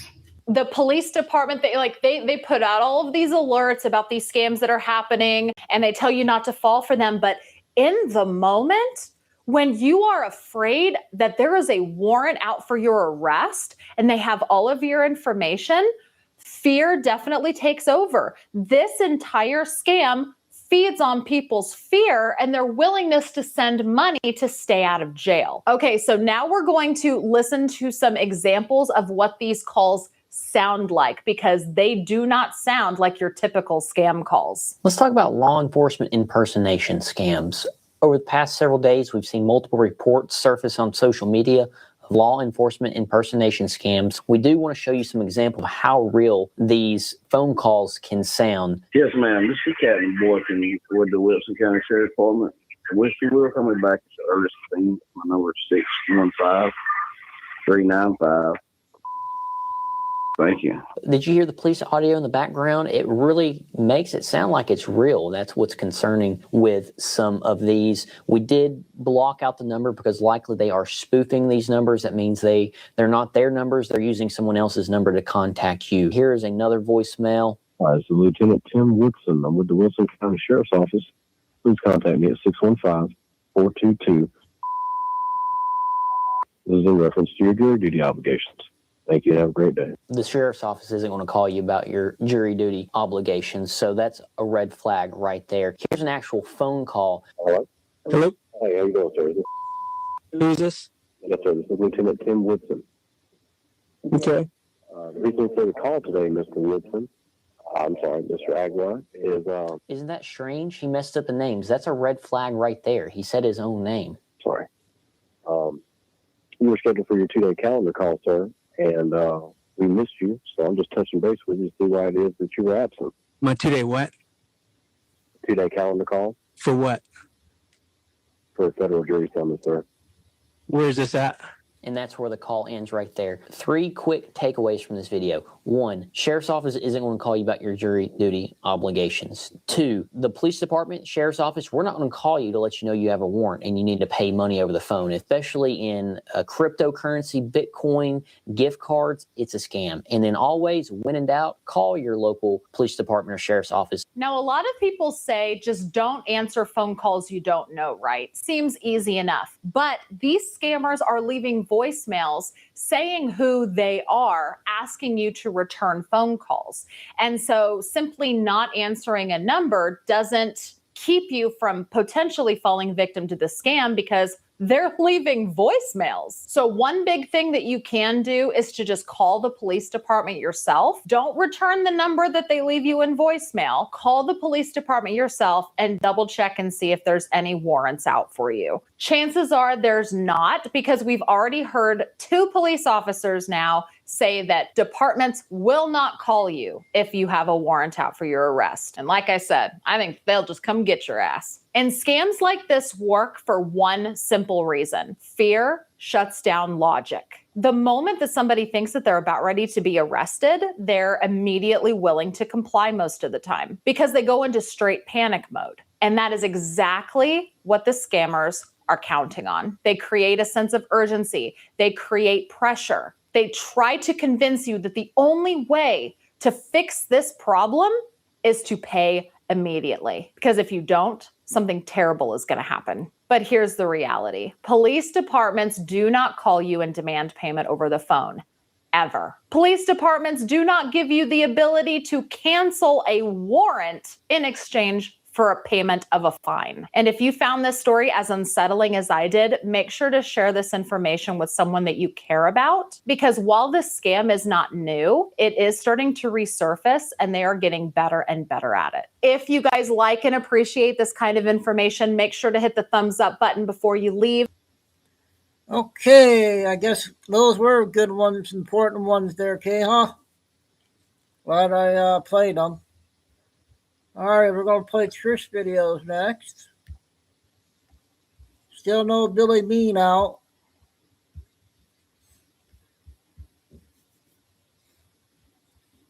I got Benny videos too.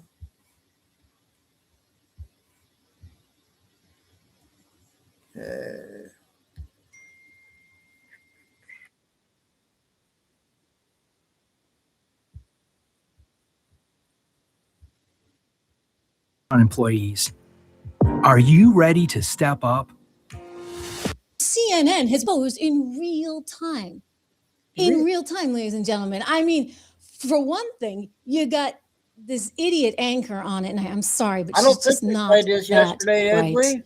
She's really not. And it's being proven over and over and over again. She's already had to issue a correction, an apology on air for somehow believing that the ISIS-inspired terrorists that were going after protesters were actually really trying to go after Mamdani, right? So that was just the other day. Well, here's the latest and greatest. CNN, I'm telling you, like the place is coming apart at the seams. I don't know what's going on, but they've hired so many lib idiots that they're seeing an effect in the ratings and also with their reputation, which is, again, why Pete Hegseth is smart to say David Ellison better get in there fast. It's exactly what I said yesterday. He better get in there fast because the erosion in trust in CNN, which, you know, is a pretty big media organization spanning the globe, is rapid.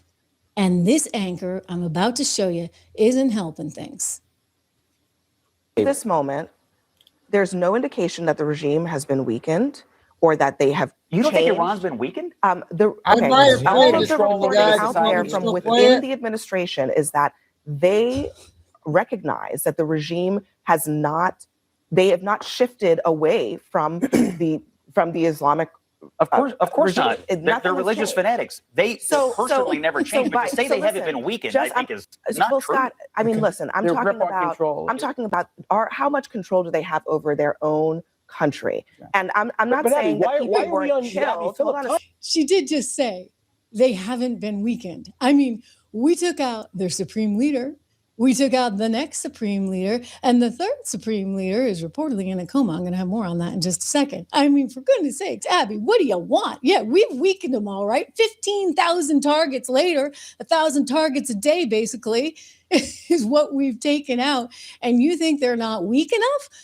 Let's continue. I'm not saying that people weren't killed in the regime. I'm just saying, are they in less control? And the answer is no. But they're not. how do you know that? What's your evidence the every single first-hand account from Iran? I mean, what's your evidence that their thousands and control has thousands been of people in weakened? Iran? Because the current supposed head of the country is basically just a cardboard cutout that they claim is alive somewhere. So it's pretty obvious we weakened the regime. Yeah, but what does that have to do with whether or not they have control over the country? They wouldn't be using AI images of the supreme leader if they thought they had some control of the country. No, seriously. Actually, okay, I think it said an hour ago, so they might be new. I don't know if they played these two or not. It's a serious question. No talking points. 10 I'm just minutes. asking. Seriously, where's the evidence that? I just want to say, please, Abby, quit while you're ahead. I mean, she's doubling down and just making such a fool out of herself. Listen to me. You know what? You've taken out two regimes. It looks like the third isn't really much of a regime. We believe him to be actually in a coma right now.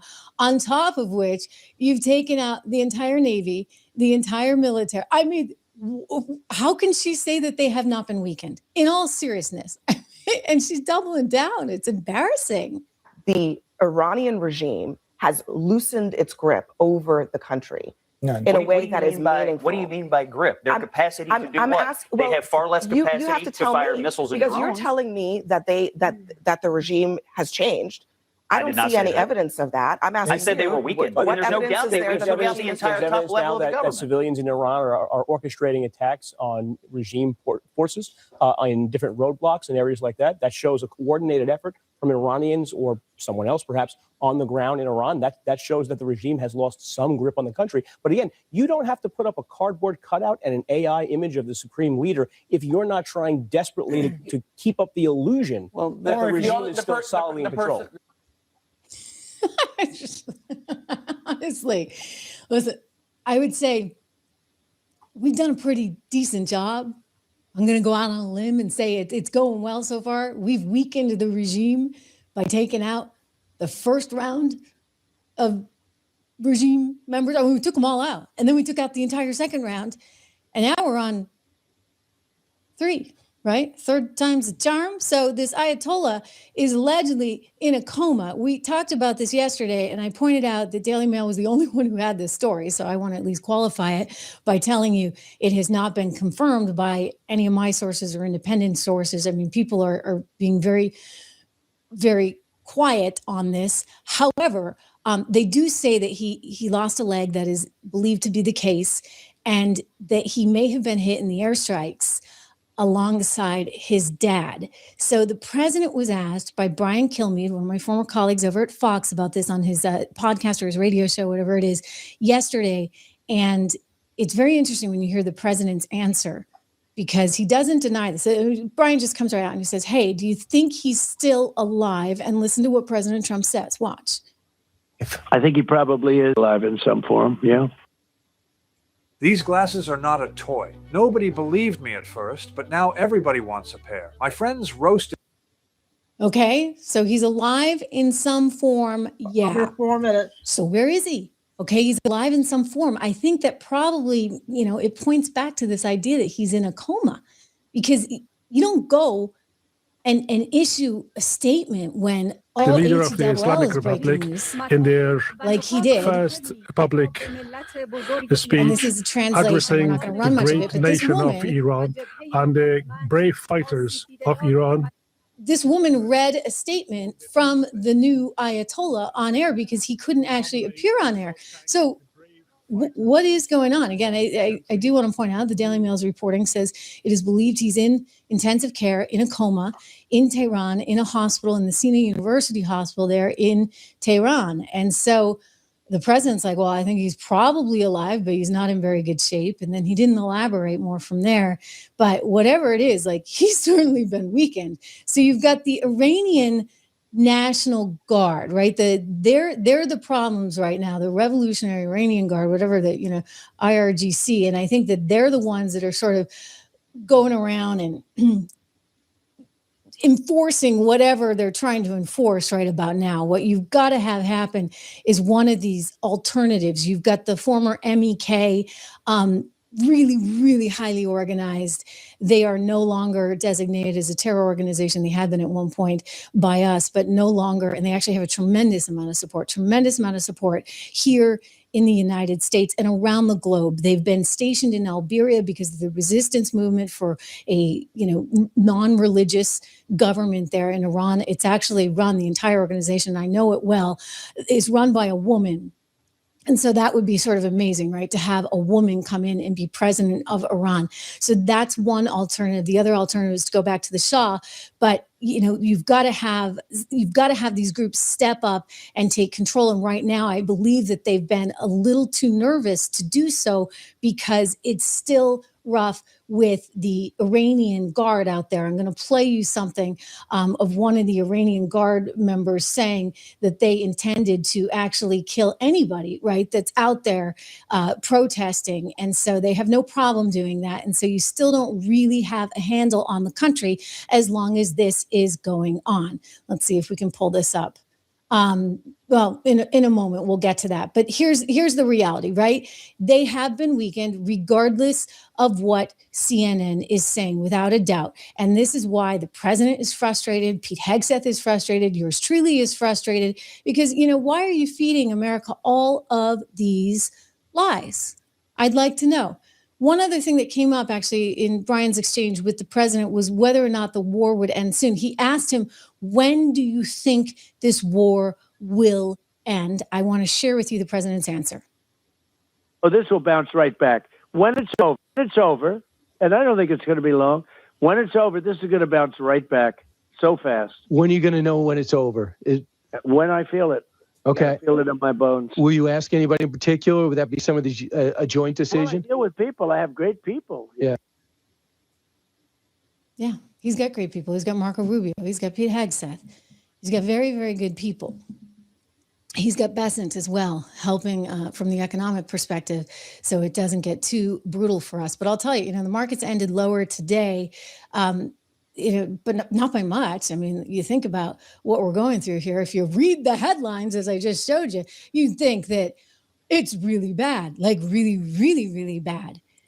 And yet, the markets are hanging in there. Again, this is my other company, 76 Research, and we are always looking for opportunities. We found a really good one about 4 weeks ago. It's up 91% in two of the portfolios. Check it out when you can. But listen, I'm telling you, we'll get through it. We'll get through it just fine. Just don't tell CNN. Okay, I got a short one coming up with her.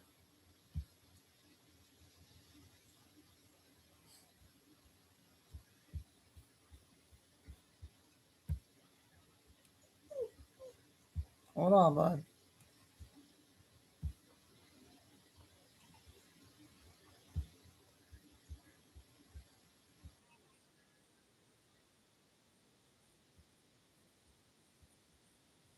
Friends. Spring, the unofficial new year for tool people. New jobs, new projects. The Biden Pentagon is actually under 5 admitting minutes that this have been the right move. Can you believe this? The guy who was the Pentagon spokesperson for Joe Biden, John Kirby, former naval officer, went on to Fox and actually seemed to be telling us that he was on the side of the military and on the side of America. And, this is kind of okay, what's going on. I mean, it reminds me of, I think Hillary Clinton actually said, this is sort of good. I mean, they always kind of disguise it.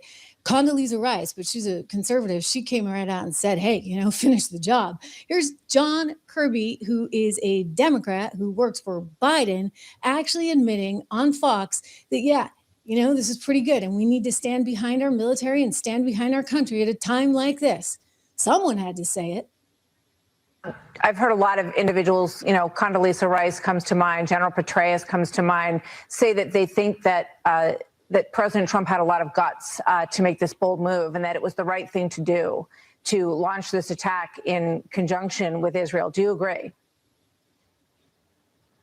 I think there's a lot of questions the American people are rightly asking about the why now and the impetus to go this. And I'm sorry that there wasn't more of a public debate and discussion about these decisions going forward. But you know what? We're in it now. And the military has been very consistent. Secretary Hegseth, the General Kane, Secretary Rubio, been very consistent about the limited objectives that they're going after. And now we're in it. And now I think it's really important that the nation unite behind the military and make sure that the military has the tools, the equipment, the weapons they need to accomplish these limited objectives and degrade Iran's military. And I think that's what we ought to be focused on. So you think right it was now. the right thing to do, or you don't think it was the right thing to do? And what that looks like. Do you think it was the right thing to do? I wish we had more. I wish we had more of a public discussion and a debate about. Well, do you think Khomeini would have stayed in his house or would have gone to that morning meeting that day if we had had a lot more discussion about it, John?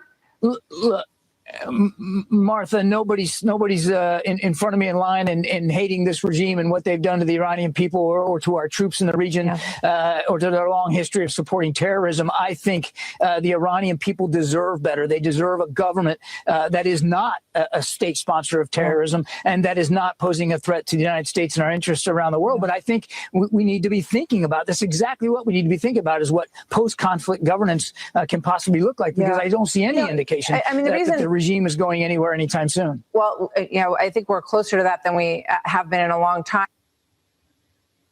Wow. So you get it, right? He has to give the party line. He can't completely come out and say, this is good, but he's saying, hey, we got to support our military. Military is doing a good job there. I wish we had had a public debate. Gosh, don't sound like Ilhan Omar on me. I mean, she would have called somebody over there. They would have told the Ayatollah, don't worry, or Rashida, I got a 15 I truly question sometimes their loyalty, I'm not kidding, to the United States, and we've talked about that.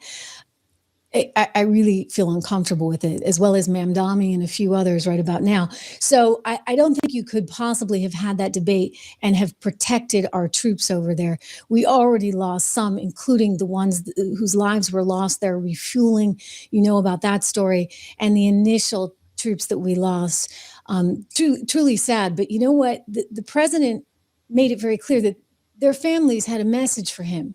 And this is important for everyone to understand and appreciate, because think about if you lost a loved one in this conflict, how you would feel right about now.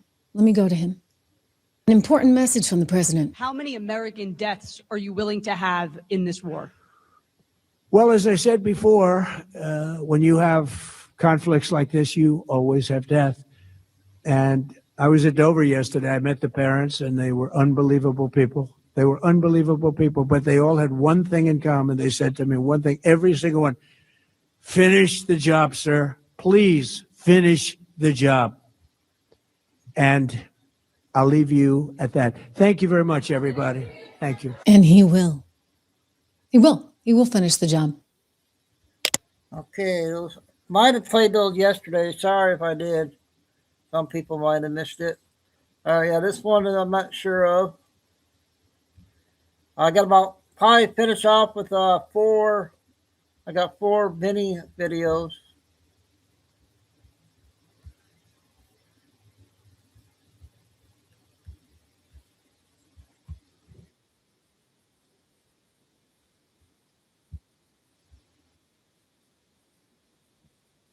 Isn't neocon, and it isn't imperialist. It is a radical, calculated strike against the very system that has hollowed out the American middle class for 4 decades. What we are witnessing is a major flanking operation to end the era of globalization. This is a radical break from 40 years of managed decline. I'm Mike Steger. I've been in this fight since 2001. Today, I'm going to show you the world map, 5 regions, 1 global strategy, and the end of the great game. The globalist era rested on a basic lie, that liberal democracy and international rules would solve the world's problems. It was actually a cover for permanent war and corporate control. Self-government was hollowed out. Power was handed to multinational corporations. Tony Blair said it out loud in 1999. Any government that thinks it can go it alone is wrong. If the markets don't like your policies, they will punish you. That means accepting the judgments of international organizations, even when you do not like them. This is what Trump is overthrowing. This is why he moved on Iran now. Never before has a system of sovereign nation states dominated the world's economy. But today, that threat is real, and the globalists are panicked. Leaders on every continent know that the status quo is untenable. There is no nation and no people who want the globalists in power. There are only a few regimes still clinging to this old way, because most know it's a Hobbesian survival of the fittest system, where conflict and total war become inevitable. This is why Russia and China are talking to Trump. They know the stakes are astronomical, and they know that no other nation except the United States can take the lead on such great change. This is the great change versus the great game. And you play a key role. If you want to better understand that role, you should sign up for our weekly Promethean newsletter. It's free, and the link is in the description. It's time for real global strategy. The Persian Gulf powers 1/3 of the global economy. Japan relies on it for 95% of its oil. China and India for 50%. Vietnam, 85%, etc. Control this region, and you control the world's economic choke point. 100 years ago, the British Empire set up a terrorist group called the Muslim Brotherhood in Egypt around the Suez Canal, a shipping choke point. To this day, the Muslim Brotherhood wants a barbaric caliphate, not thriving Arab nations. Then, after World War II, the British began using Israel for permanent religious war against this radical Islam. Divide and conquer. More chaos, easier to control. As focus turned to the Gulf and the global oil supply in the 1970s, they turned to a new agenda, what Brzezinski called the crescent of crisis, a belt of permanent conflict from India to the Mediterranean. The cultivated warlords like Osama bin Laden in Afghanistan and the mullahs in Iran. They said it was just the Cold War, but really the globalists were creating a permanent enemy to drag the United States into another forever war, just like they had done with communism and Vietnam, all of it to destroy the United States. So once the Bush crowd let 9/11 happen, the neocons went for total war, and the rest is history, destruction on all ends. That monster reared its head again on October 7th when Hamas attacked Israel. Hamas is the Muslim Brotherhood. It is backed by Iran, and it was even funded by Netanyahu. October 7th was a globalist gambit 1,000%. Why in 2023? Because of the Abraham Accords, a threat of real peace. Trump had launched a new policy based on nations, development, and trade. Israel and Saudi Arabia were in real negotiations to establish full relations. This was going to be a major tipping point, a massive power play by the United States and President Trump to define the crossroads of Asia, Africa, and Europe. After just 1 year back in office, there is already a new Gaza peace deal signed by 30 nations and supported by over 50. The potential for peace is real if the region is stable and real investments can be made. And that's why Iran remained a threat. But what about China? Are China and Russia a new Cold War bloc? That's not what the Great Change intends. This is about a new global system. But China is a big factor. In 1971, Richard Nixon took the dollar off gold. This ended the Bretton Woods system, and nothing replaced it. The World Bank and the IMF became tools to enforce a new kind of Wild West of corporate supremacy. The era of globalization and free trade took over. By 2002, China had built an empire based on cheap labor and government subsidies. Then they joined the World Trade Organization, and the great sucking sound of NAFTA turned into a hurricane. No one could compete with China's cheap labor and government power. It's a good one, you Over the guys. last 25 years, China has built up a wealthy nation, massive infrastructure, science and technology, and a lot of communist billionaires.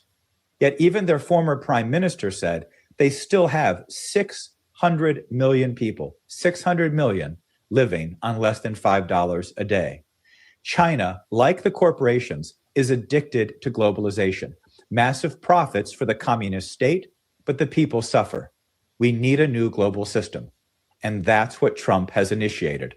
Over the last year, he has reorganized the entire system of global trade, except for China. He will visit Xi in April.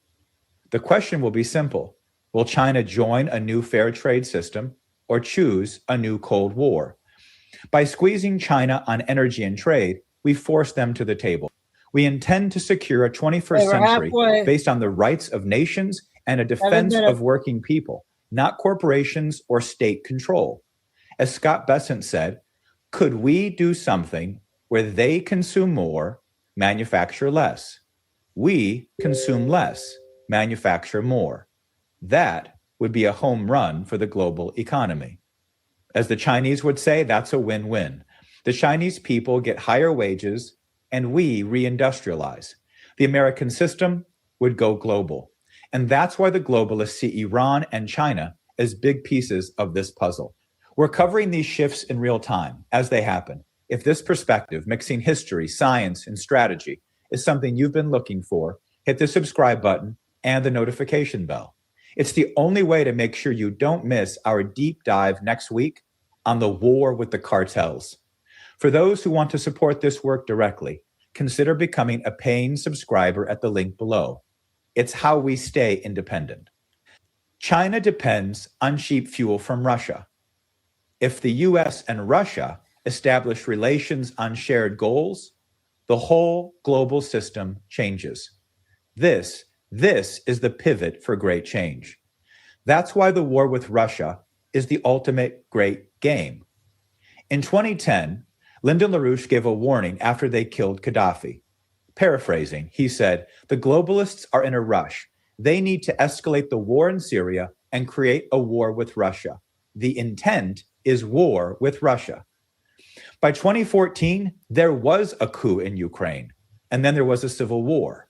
By 2022, a proxy war between the US and Russia had been launched.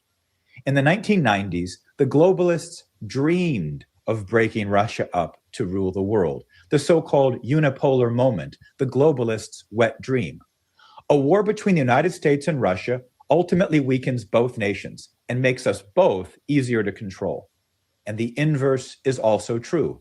If the two nations decide to work together, then the globalists are damned.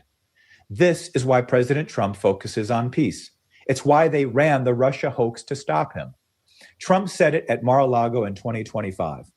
A lot of success could have been had by trading with Russia. They have great land, great minerals, and other things. And we have things that they want very badly. I think we're going to get there. I know him very well. If the US and Russia make a deal on resources, trade, and development, the threat of world war ends. The globalists know it. They lose their strategic control. Russian life expectancy in the 1990s for men dropped from 65 years, just 65 years, to 57 years. In the 1990s, it was death from despair. Thank Jeffrey Sachs and the Harvard boys for that one. Radical globalization in Russia was worse than communism. They were wrecked by it. And they see the destruction of Europe today from that same disease. If Russia and the US pivot, then China faces a real choice: Russian cheap energy or isolation. Same for Europe. All of Europe and China are squeezed. Globalization burns on the pyre of the great change. This is grand strategy at its finest. But let's bring it home. The best for last. Our so-called elites have handed the Americas over to drug cartels, gangs, and poverty. This is the cause of the immigration crisis. Trump is changing all of that. He is reviving the original Monroe Doctrine. This isn't gunboat diplomacy. The goal today is to turn the Western Hemisphere into the strongest economic region on Earth. That's the Don Rowe Doctrine. His national security strategy says this: the United States will prioritize commercial diplomacy, while an economically stronger and more sophisticated Western Hemisphere becomes an increasingly attractive market for American commerce and investment. His defense strategy says this: as the department works to secure America's borders, threats to those borders must be addressed deeper in the hemisphere. We will develop partners' ability to degrade narco-terrorist organizations across the Americas and support them as they do. The results are already coming in. We've declared the cartels foreign terrorist organizations, targeted their financial networks, initiated U.S.-Mexico military collaboration, extradited 55 cartel leaders from Mexico, eliminated a top cartel leader, El Mencho, removed Maduro, and we established the Shield of the Americas, a military counter-cartel operation throughout the entire hemisphere. We are quickly building a new civilization in the Americas, and there is much more to come. Stay tuned for next week's show if you're interested. But none of this works without the miracle here at home. Alexander Hamilton established the American system of economics as our constitutional system. This is the American system of political economy. In 1790, to avoid defaulting on the Revolutionary War debt, he used the debt to borrow even more, and then used the new investments to rebuild our new nation. Trump is doing the same thing. He took our weakness, our massive debt, the so-called consumer of last resort, and leveraged that to generate $18 trillion in investments into American industry. Semiconductors, shipbuilding, steel, aerospace, furniture. We have factories being built all over the country, and we are just getting started. This is breaking the grip of globalization and replacing it with strong and prosperous nations. And this great change, it has to come from the United States. We are the leading nation, the primus inter pares, the first among equals, because we launched the era of nation states. And now, today, we, the American people, are breathing new life into a system of nations. The mullahs regime was created to oppose this very revival of the United States. It was meant to be our permanent enemy. But we don't have permanent enemies. No one does. We are creating a new era of nations where people can thrive, because strength, real strength, comes from production, from our people, our faith, our heritage.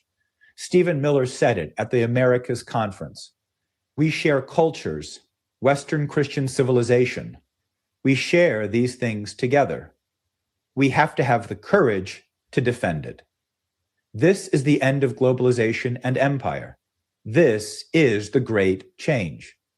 And if you're ready to be a part of this revival, sign up for our newsletter, join us as a member, and help us rebuild our civilization. As always, thanks for watching. So that one, that guy's on YouTube. I think that was his TikTok channel.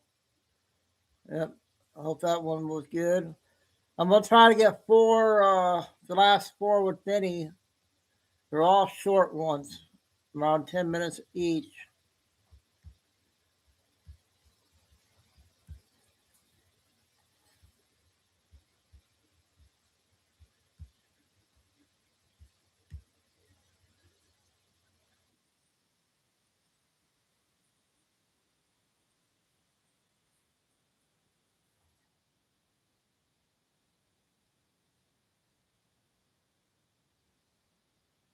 First one's 8 minutes.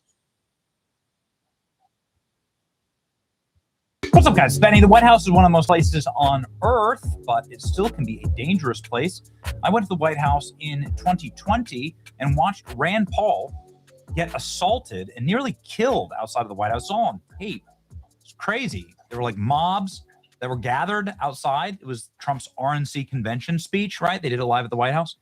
Anyway, there was a car that smashed into the White House gate, for instance, earlier this week. Obviously, there's no such thing as 100% security in these moments. And, it's a scary time. Islamists everywhere. Drone swarms, missing drones inside of army bases. You know, you got to be careful, as they say. But the UFC has plowed ahead, the fighters they are, announcing that they will be hosting the Freedom 250 White House card, and it's going to be lit. Lots of great fighters, and what is set to be a rowdy night at the White House. I've already asked for a ticket. I don't know if I'm going to get one, but this is one I want to go see. You can see what it's going to look like. I mean, this is just going to be unbelievable. Look at that. They're going to build a massive stadium there, the Octagon. It's going to be wild. I mean, that's just going to be epic, dude. Look at that. Anyway, here's some of the renderings from UFC. Dana White reveals a sneak peek. You'll be able to watch it live. Oh, you'll be able to see the weigh-ins here at the Lincoln Memorial. How cool is that? You'll be able to see what the fighters see. Look at that giant structure they're building. Anyway, again, I will openly confess to you that I have already asked for tickets. I have no idea if we can do that. I'm a big fan of Bo Nickel. I know that dude. It's awesome. This dude's awesome. Anyway, what will happen next? Well, Joe Rogan, who of course calls every single UFC fight, is concerned about terrorism and everyone's safety at this event. I mean, boy, it would be quite a target, right? Like, I guess, not to be macabre or anything, but it is the modern era. You got to be a realist here. And there have been quite a few terrorist attacks. And so I'm sure security will be at an absolute maximum. Joe Rogan has issued a terrifying warning ahead of his summer's UFC White House event, revealing concerns that it will be targeted by Iran. June 14th, U.S. President Donald Trump will watch Dana White promotion touches down the White House South Lawn for the historic UFC 250. However, like many fans, Rogan has expressed his concerns over the safety regulations for the event, given the recent conflicts. On Thursday, FBI alerted California that law enforcement was potentially expecting a drone strike. With this all considered, Rogan, who regularly commentates at UFC events, says he will likely be in the booth on fight night, spoke out on the issue on his podcast. Rogan said, it sounds crazy. We're going to have very high security, high stress, and weird to have a fight in the White House in the middle of an effing war. 5 minutes on this Here's one. Rogan. Yeah. Are you excited for the White House card? That looks really good. Yes. I'm excited. It sounds crazy. I know it's going to be very high security and high stress and weird to have a fight at the White House in the middle of a war. But I would hope the war will be sorted out by June. But quite honestly, I'm not confident that that's going to be the case. No. Yeah. No. Yeah. So that would be weird. Yeah. Having this very high profile event where everybody's in one place at one time right there. I hadn't thought of that. Yeah. Yeah. So you're not excited to be Well, there? that seems like yeah. Seems like you're asking for. Holy shit. Yeah. I hadn't thought of that at all. How could you not think of that? Well, because Literally I'm at not the going to White be House. there. You're the one that has to think of it. I was just like, this is a great lineup. I look forward to the fights. Yeah. Because Well, ladies and gentlemen, I'm not sure if there's going to be a war going on at that point. Trump often is somebody who fights these wars so quickly that, you don't even know if you're in favor or against them by the time the war is actually over. That's how it went down, right, in Mexico and in Venezuela and probably in Cuba coming up. But Iran seems like a little bit of a different bear. We'll see. Dana White reveals the UFC is giving away 85,000 tickets, the White House event, for free. The way that the White House is laid out, you got the White House, you got the South Lawn, and then there's a road, and then the ellipse is a park that's right there. We're going to be ticketing 85,000 people in the ellipse, and the tickets are free. And we'll announce. Kind of cool. Oh, maybe I'll go after all. Joe Rogan concerned about UFC at the White House. It's going to be high security, high stress. It's going to be weird, says Joe Rogan. Dana White revealed the UFC White House card will have 6 fighters. He's looking to add more. The word is your surprise edition may be Conor McGregor. Dana White says that's interesting. For cats, this is the epitome of fun.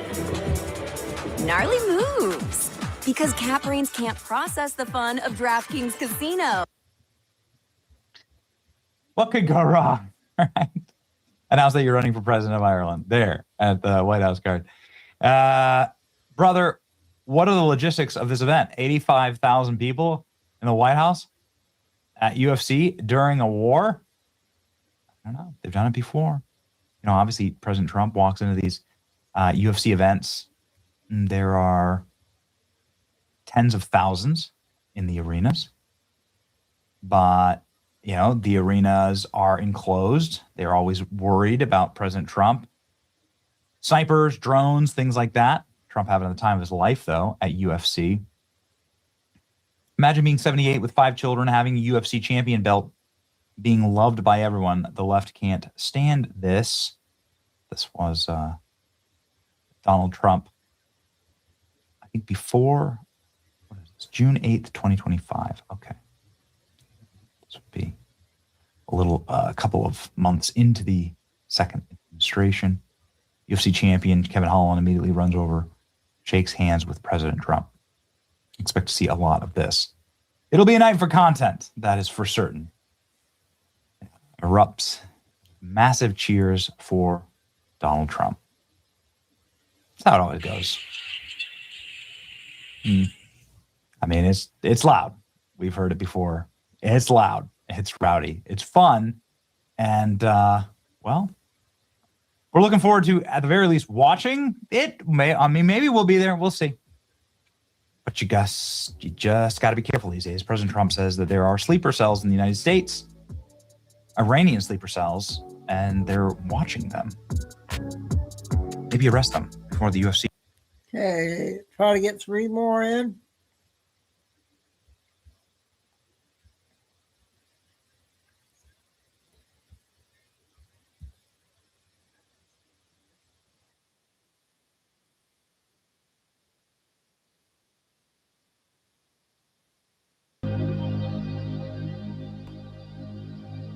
And then I don't know, General. You pan John Solomon? He sets it up perfectly, man.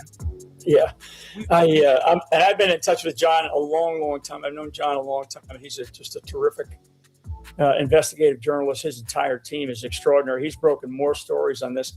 You know, I want people to understand, because I know we were going to talk briefly about maybe the war in Iran and all this other business, but you have a giant audience. You have an audience that pays close attention to everything that's going on, and we are almost a decade into an attempted overthrow of the United States of America. I can't say it any more clearly than that. And it was led by a group of people, principally Barack Obama, former president of the United States, 2 terms, was right at the forefront of it. They tried in 2016. They succeeded in 2020. They failed in 2024. There is going to be clear evidence that's going to come out about foreign interference in our elections that was supported and enabled by people inside of our own government. The level and the depth of infiltration by foreign adversaries inside of the most important parts of our national security apparatus in our government. Watch what alcohol does to stuck poop. See this sharp turn right here? The Cleveland Clinic calls it the splenic flexure. Is not a joke. It's not a theory. It is very real. It's been going on for a long time. I do believe that people like Kash Patel, Andrew Bailey, I guess is his name. I don't know him. Pam Bondi, and I would tell you the entire White House, the entire executive branch that Donald Trump put in is overwhelmed. They are overwhelmed, and they're overwhelmed by what John Solomon just laid out. And people can go look at his current article about all these 4 different things. I mean, we don't even hear about Ukraine and Russia anymore. We're barely hearing about Venezuela because Trump gets asked by it and he says, yeah, we're working great with Delcy Rodriguez, who's basically running the same criminal cartel that Maduro ran. We're in the midst of a war in Iran, and God knows how long that's going to last. I've been very clear about how long these things last. It's unknown. At some point in time, President Trump's going to have to figure out what are the conditions for victory and declare it, and then say it and pretend like as though we actually achieved it. I'm at a place now in my life, and I'm also at a place now where we are in this country. We are still in the midst of this overthrow, Benny, and your audience needs to know it. And I'm not kidding. I'm not joking. I'm not a lightweight in this business. This is who I've been and what I have been doing for my entire life. They came after me really as target number one early on in the 2016, 2017 Trump administration for very good reason. And it's not just the left. There are elements inside of the Republican establishment in Washington, D.C. and other parts of our country that are so against Donald Trump. They so want him to go away. They want this notion of MAGA to just disappear. And I'm here to tell you that it is not. The American people, like the Japanese said, don't awaken the American giant, right? The sleeping giant. Well, the American people, because of people like you, Benny, and others, there are other independent voices out there that have stood on the hilltops, the mountaintops, and have said, we're going to say what we believe needs to be said. We're going to bring people on our shows. We're going to promote these types of things. And the advent of social media, the advent of an expanded internet, artificial intelligence, we are not going to stand down from this overthrow because it is very, very real. They're not done. And this is where Trump has to have, these moments of reflection like Abraham Lincoln or many other presidents in the past when they were under really trying times. He's going to have silent moments of reflection, whether or not he, speaks to God Almighty or talks to a wall. But he's going to have these moments of reflection where he's going to have to say, what is it that I need to do as president of the United States that only I can do to be able to preserve the Constitution of the United States of America? Never mind protecting and defending it, but preserve it, because it is a very fragile experiment, as our founders taught us.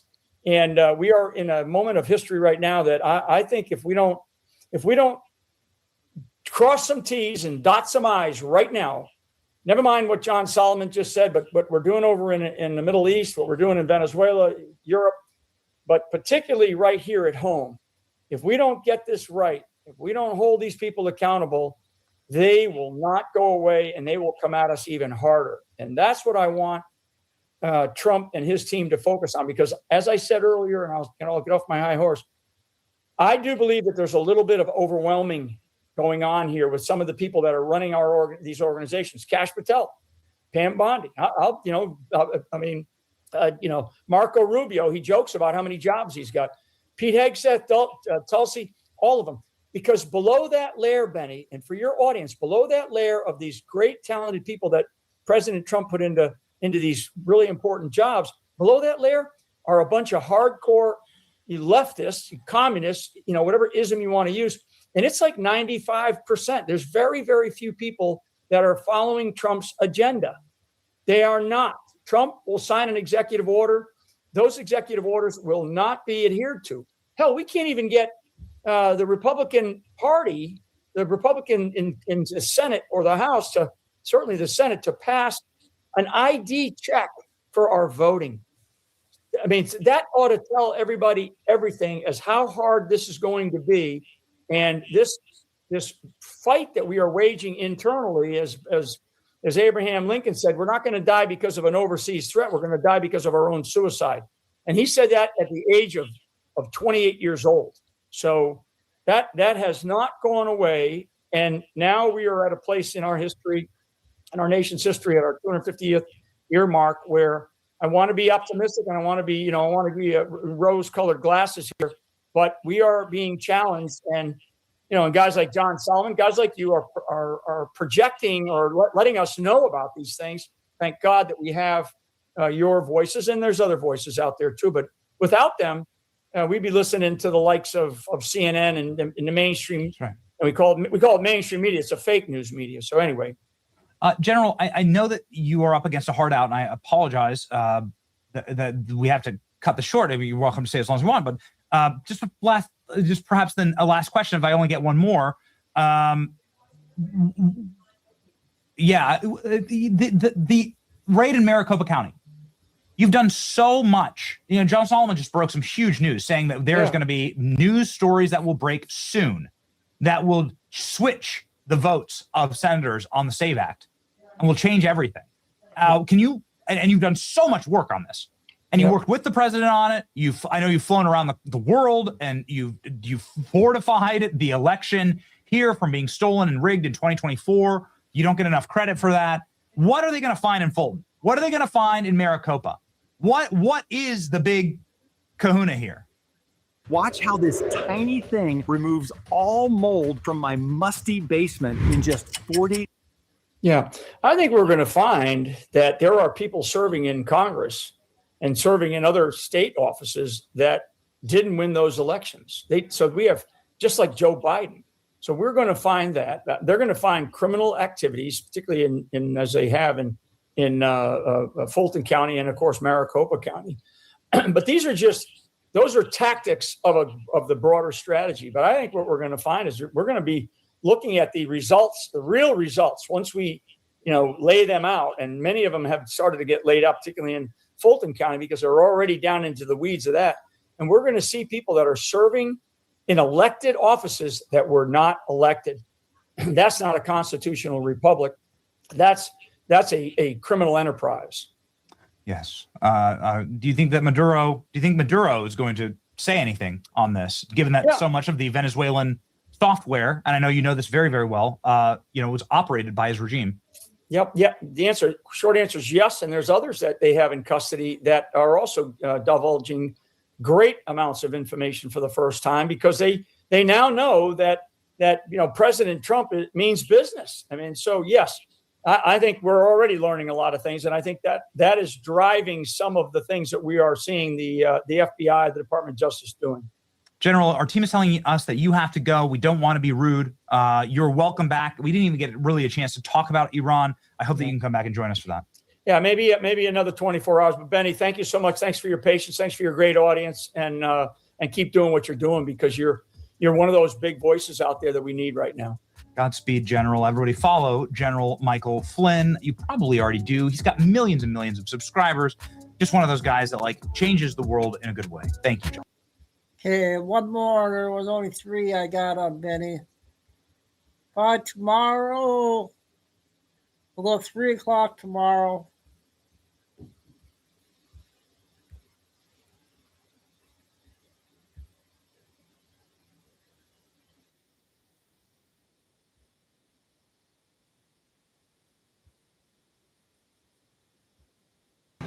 Yeah. 12 minutes.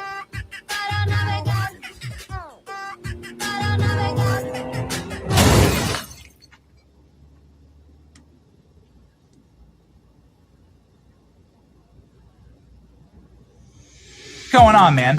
I say big problems ahead just because we see the maps of what's going on in Texas, and we see that there's the most mosques being built in any place on earth. They're being built in Texas, and so as Attorney General, you really you're going to have to be in charge of securing your state and keeping your state, Texas, and safe. Obviously, one of the deadly terrorist attacks that struck the country happened in Austin. How are you going to be doing that, Congressman? Yeah, Benny, great to be on. First of all, obviously, praying for the victims of these terrorists around the country, and thanking the great heroes like you just described at Old Dominion, the cops here in Austin that went after the property of a log terrorist. And this stuff's going to keep happening, and it's been happening on steroids the last 2 weeks. This country has failed its people from top to bottom. Its leadership has failed its people by importing terrorists, 4.5 million people from majority Muslim countries since 9/11. No rational or sane country would do that. And this is something some of us have been screaming from the mountaintops for a while. Since I've been in Congress, since before I was in Congress, I've been fighting legal immigration. Republicans for too long have said, oh, well, we got to close the border and stop illegal immigration. But I am a champion of legal immigration. And we ended up with the SIV program. And we ended up with diversity visas. And we ended up with chain migration. And we ended up bringing people from all corners of the world, regardless of doing any vetting whatsoever about their adherence to Sharia law, which you just described, or anything else with respect to their who they're going to actually pledge their allegiance to. And we know it, and we're seeing it right now unfold.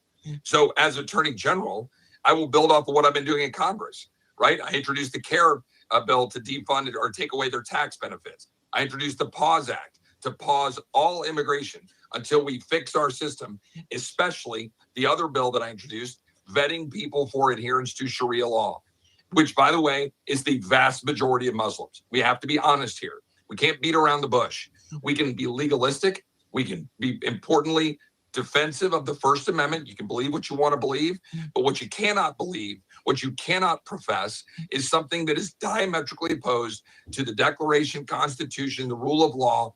And if your motive is undermining Western civilization, which is the motive of the Islamist, the motive of the Muslim Brotherhood, then that is something we must stop. So I'm going to continue to call for it. Pause it all. I applaud the president for pausing immigration from a good number of countries. We need to be much more robust. We need to codify that pause. We need to codify the vetting of Sharia law. We need to codify the border security provisions, which right now have not been codified. And yes, we need to pass the SAVE Act to ensure that only American citizens are voting in American elections. This issue has been front and center for me in Congress. As Attorney General, I'll fight it. And one more piece. We've got to go after the money. As Attorney General, I will open up the books with the power of the AG's office of every one of these nonprofits, all of these NGOs, not just CARE, not just the Muslim Brotherhood. There are 600 organizations, according to my friend Amy Mack with RARE, if you follow Amy. There is a significant number of organizations in Texas that are flowing dollars to push the advancement, the Islamification of Texas. It's a political ideology designed to flip Texas. And if they flip Texas, they flip America, they flip the West, and they achieve their objectives, which they believe is actually called for in their religious faith. We have to recognize a war if you want to win it. Yes. So talk to me more about that. Islam as a political tool, not as a religion, but as a colonization vector of places like Texas. We've seen that, of course, places all throughout Europe. It's less of a religion and it's more of a colonization political tool for power, and it's used in conjunction with leftists and Marxists. Can you explain how does that work? Yeah, I mean, the Red-Green Alliance is much studied, but a lot of people haven't paid attention to it. You know, we all look back and we sit back and we support the president while we believe and hope that we're winning a kinetic war in Iran. Complex, got to deal with the Straits of Hormuz. We've got to deal with the oil and gas. Got to deal with what's going on with their attacks on other countries in the Middle East. But that's a kinetic war that we believe we can win. But right now, the Muslim Brotherhood and all of its spawn, all of the, groups that are pushing the Islamification of the West, they're winning that war. I want to pause there. I want everybody to hear that. We are losing the war that is being waged against us to come here, take over our political institutions, invade our schools, invade our universities, invade our local political regimes, and then build Islamic societies within our Judeo-Christian country and try to flip it from within. Go back to the 1991 Muslim Brotherhood memo. They laid out the case. Listen to the imams in America who are flat out saying it, siding with Iran, pointing out that they will in fact flip America, that they have a plan to flip America, and all of that funding, international funding, some of our own funding that we allow tax dollars and other money to flow into these organizations, Soros, the Wren Collective, all of those things that are pushing leftist DAs and prosecutors, they're all part of similar and overlapping networks.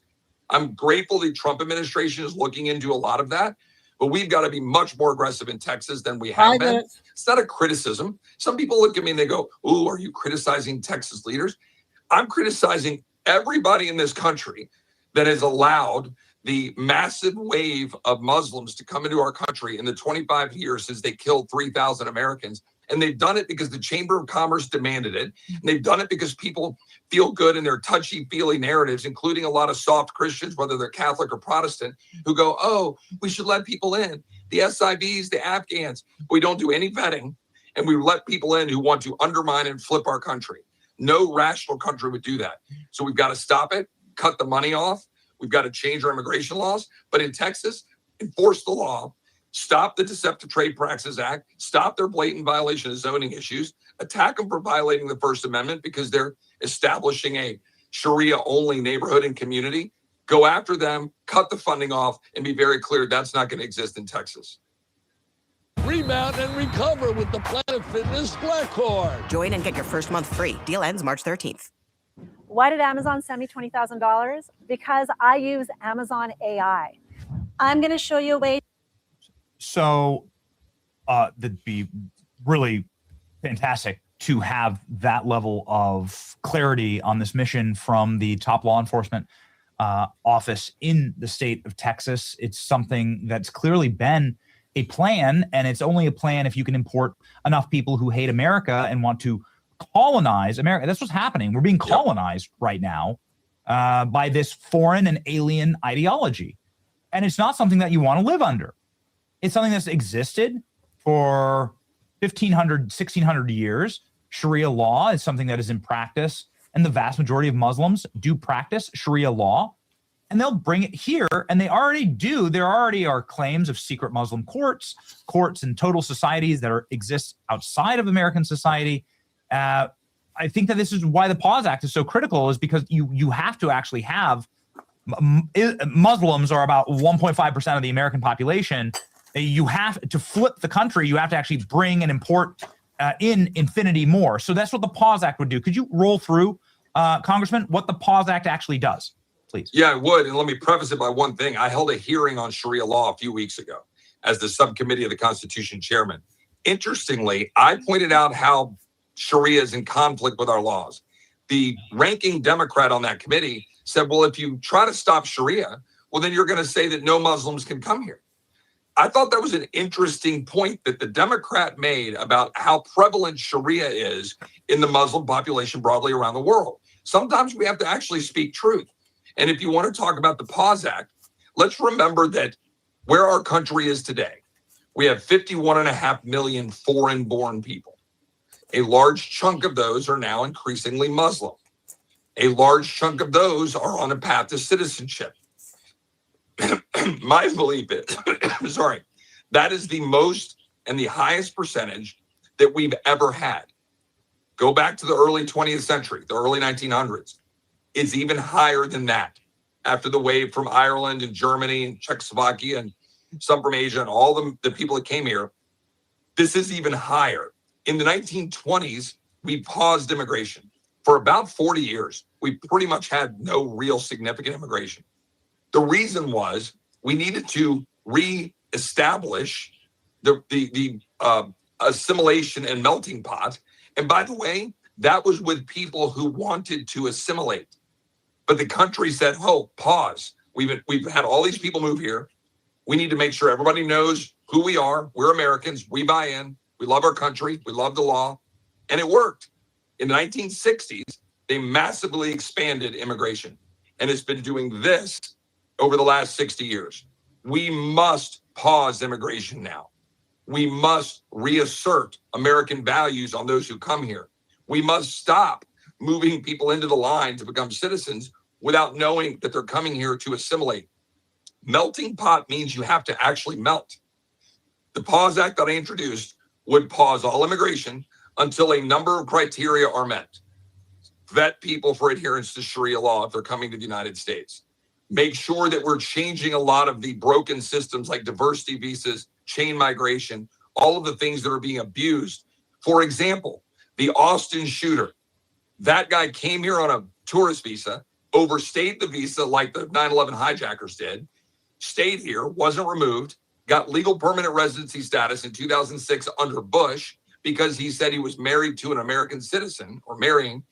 He then got citizenship in 2012 and then tried to get citizenship and status for two different women as his wives. We don't know whether that was in succession or at the same time. He then had other issues. He had a hit and run incident. This is how we do it. We let people come here. They don't love America. They then bring other people in. They then add more people, family members. And now you have this exploded volume of population. It must stop. That's why the Pause Act is important. No pride of authorship. Let's add to it, amend it, but let's stop the flow. Freeze immigration, pause it right now. That's what we need to do. Okay, guys, we got three Bennies to end the show with. Thanks, Kay. Yeah, we'll go 3 o'clock tomorrow. We'll do one show tomorrow again. Till during the week and see what happens during the week schedule. So thanks, mods. Okay. Mario, Lucy. Yeah, Carol must have been busy today. So God bless everybody. Love all. Please hit like. And stay safe, stay strong, and keep the faith. Excuse me. Stay strong, keep faith. Never give up, and signing off for tonight. Till tomorrow afternoon. Up 3. Chico and Dude. See you all tomorrow.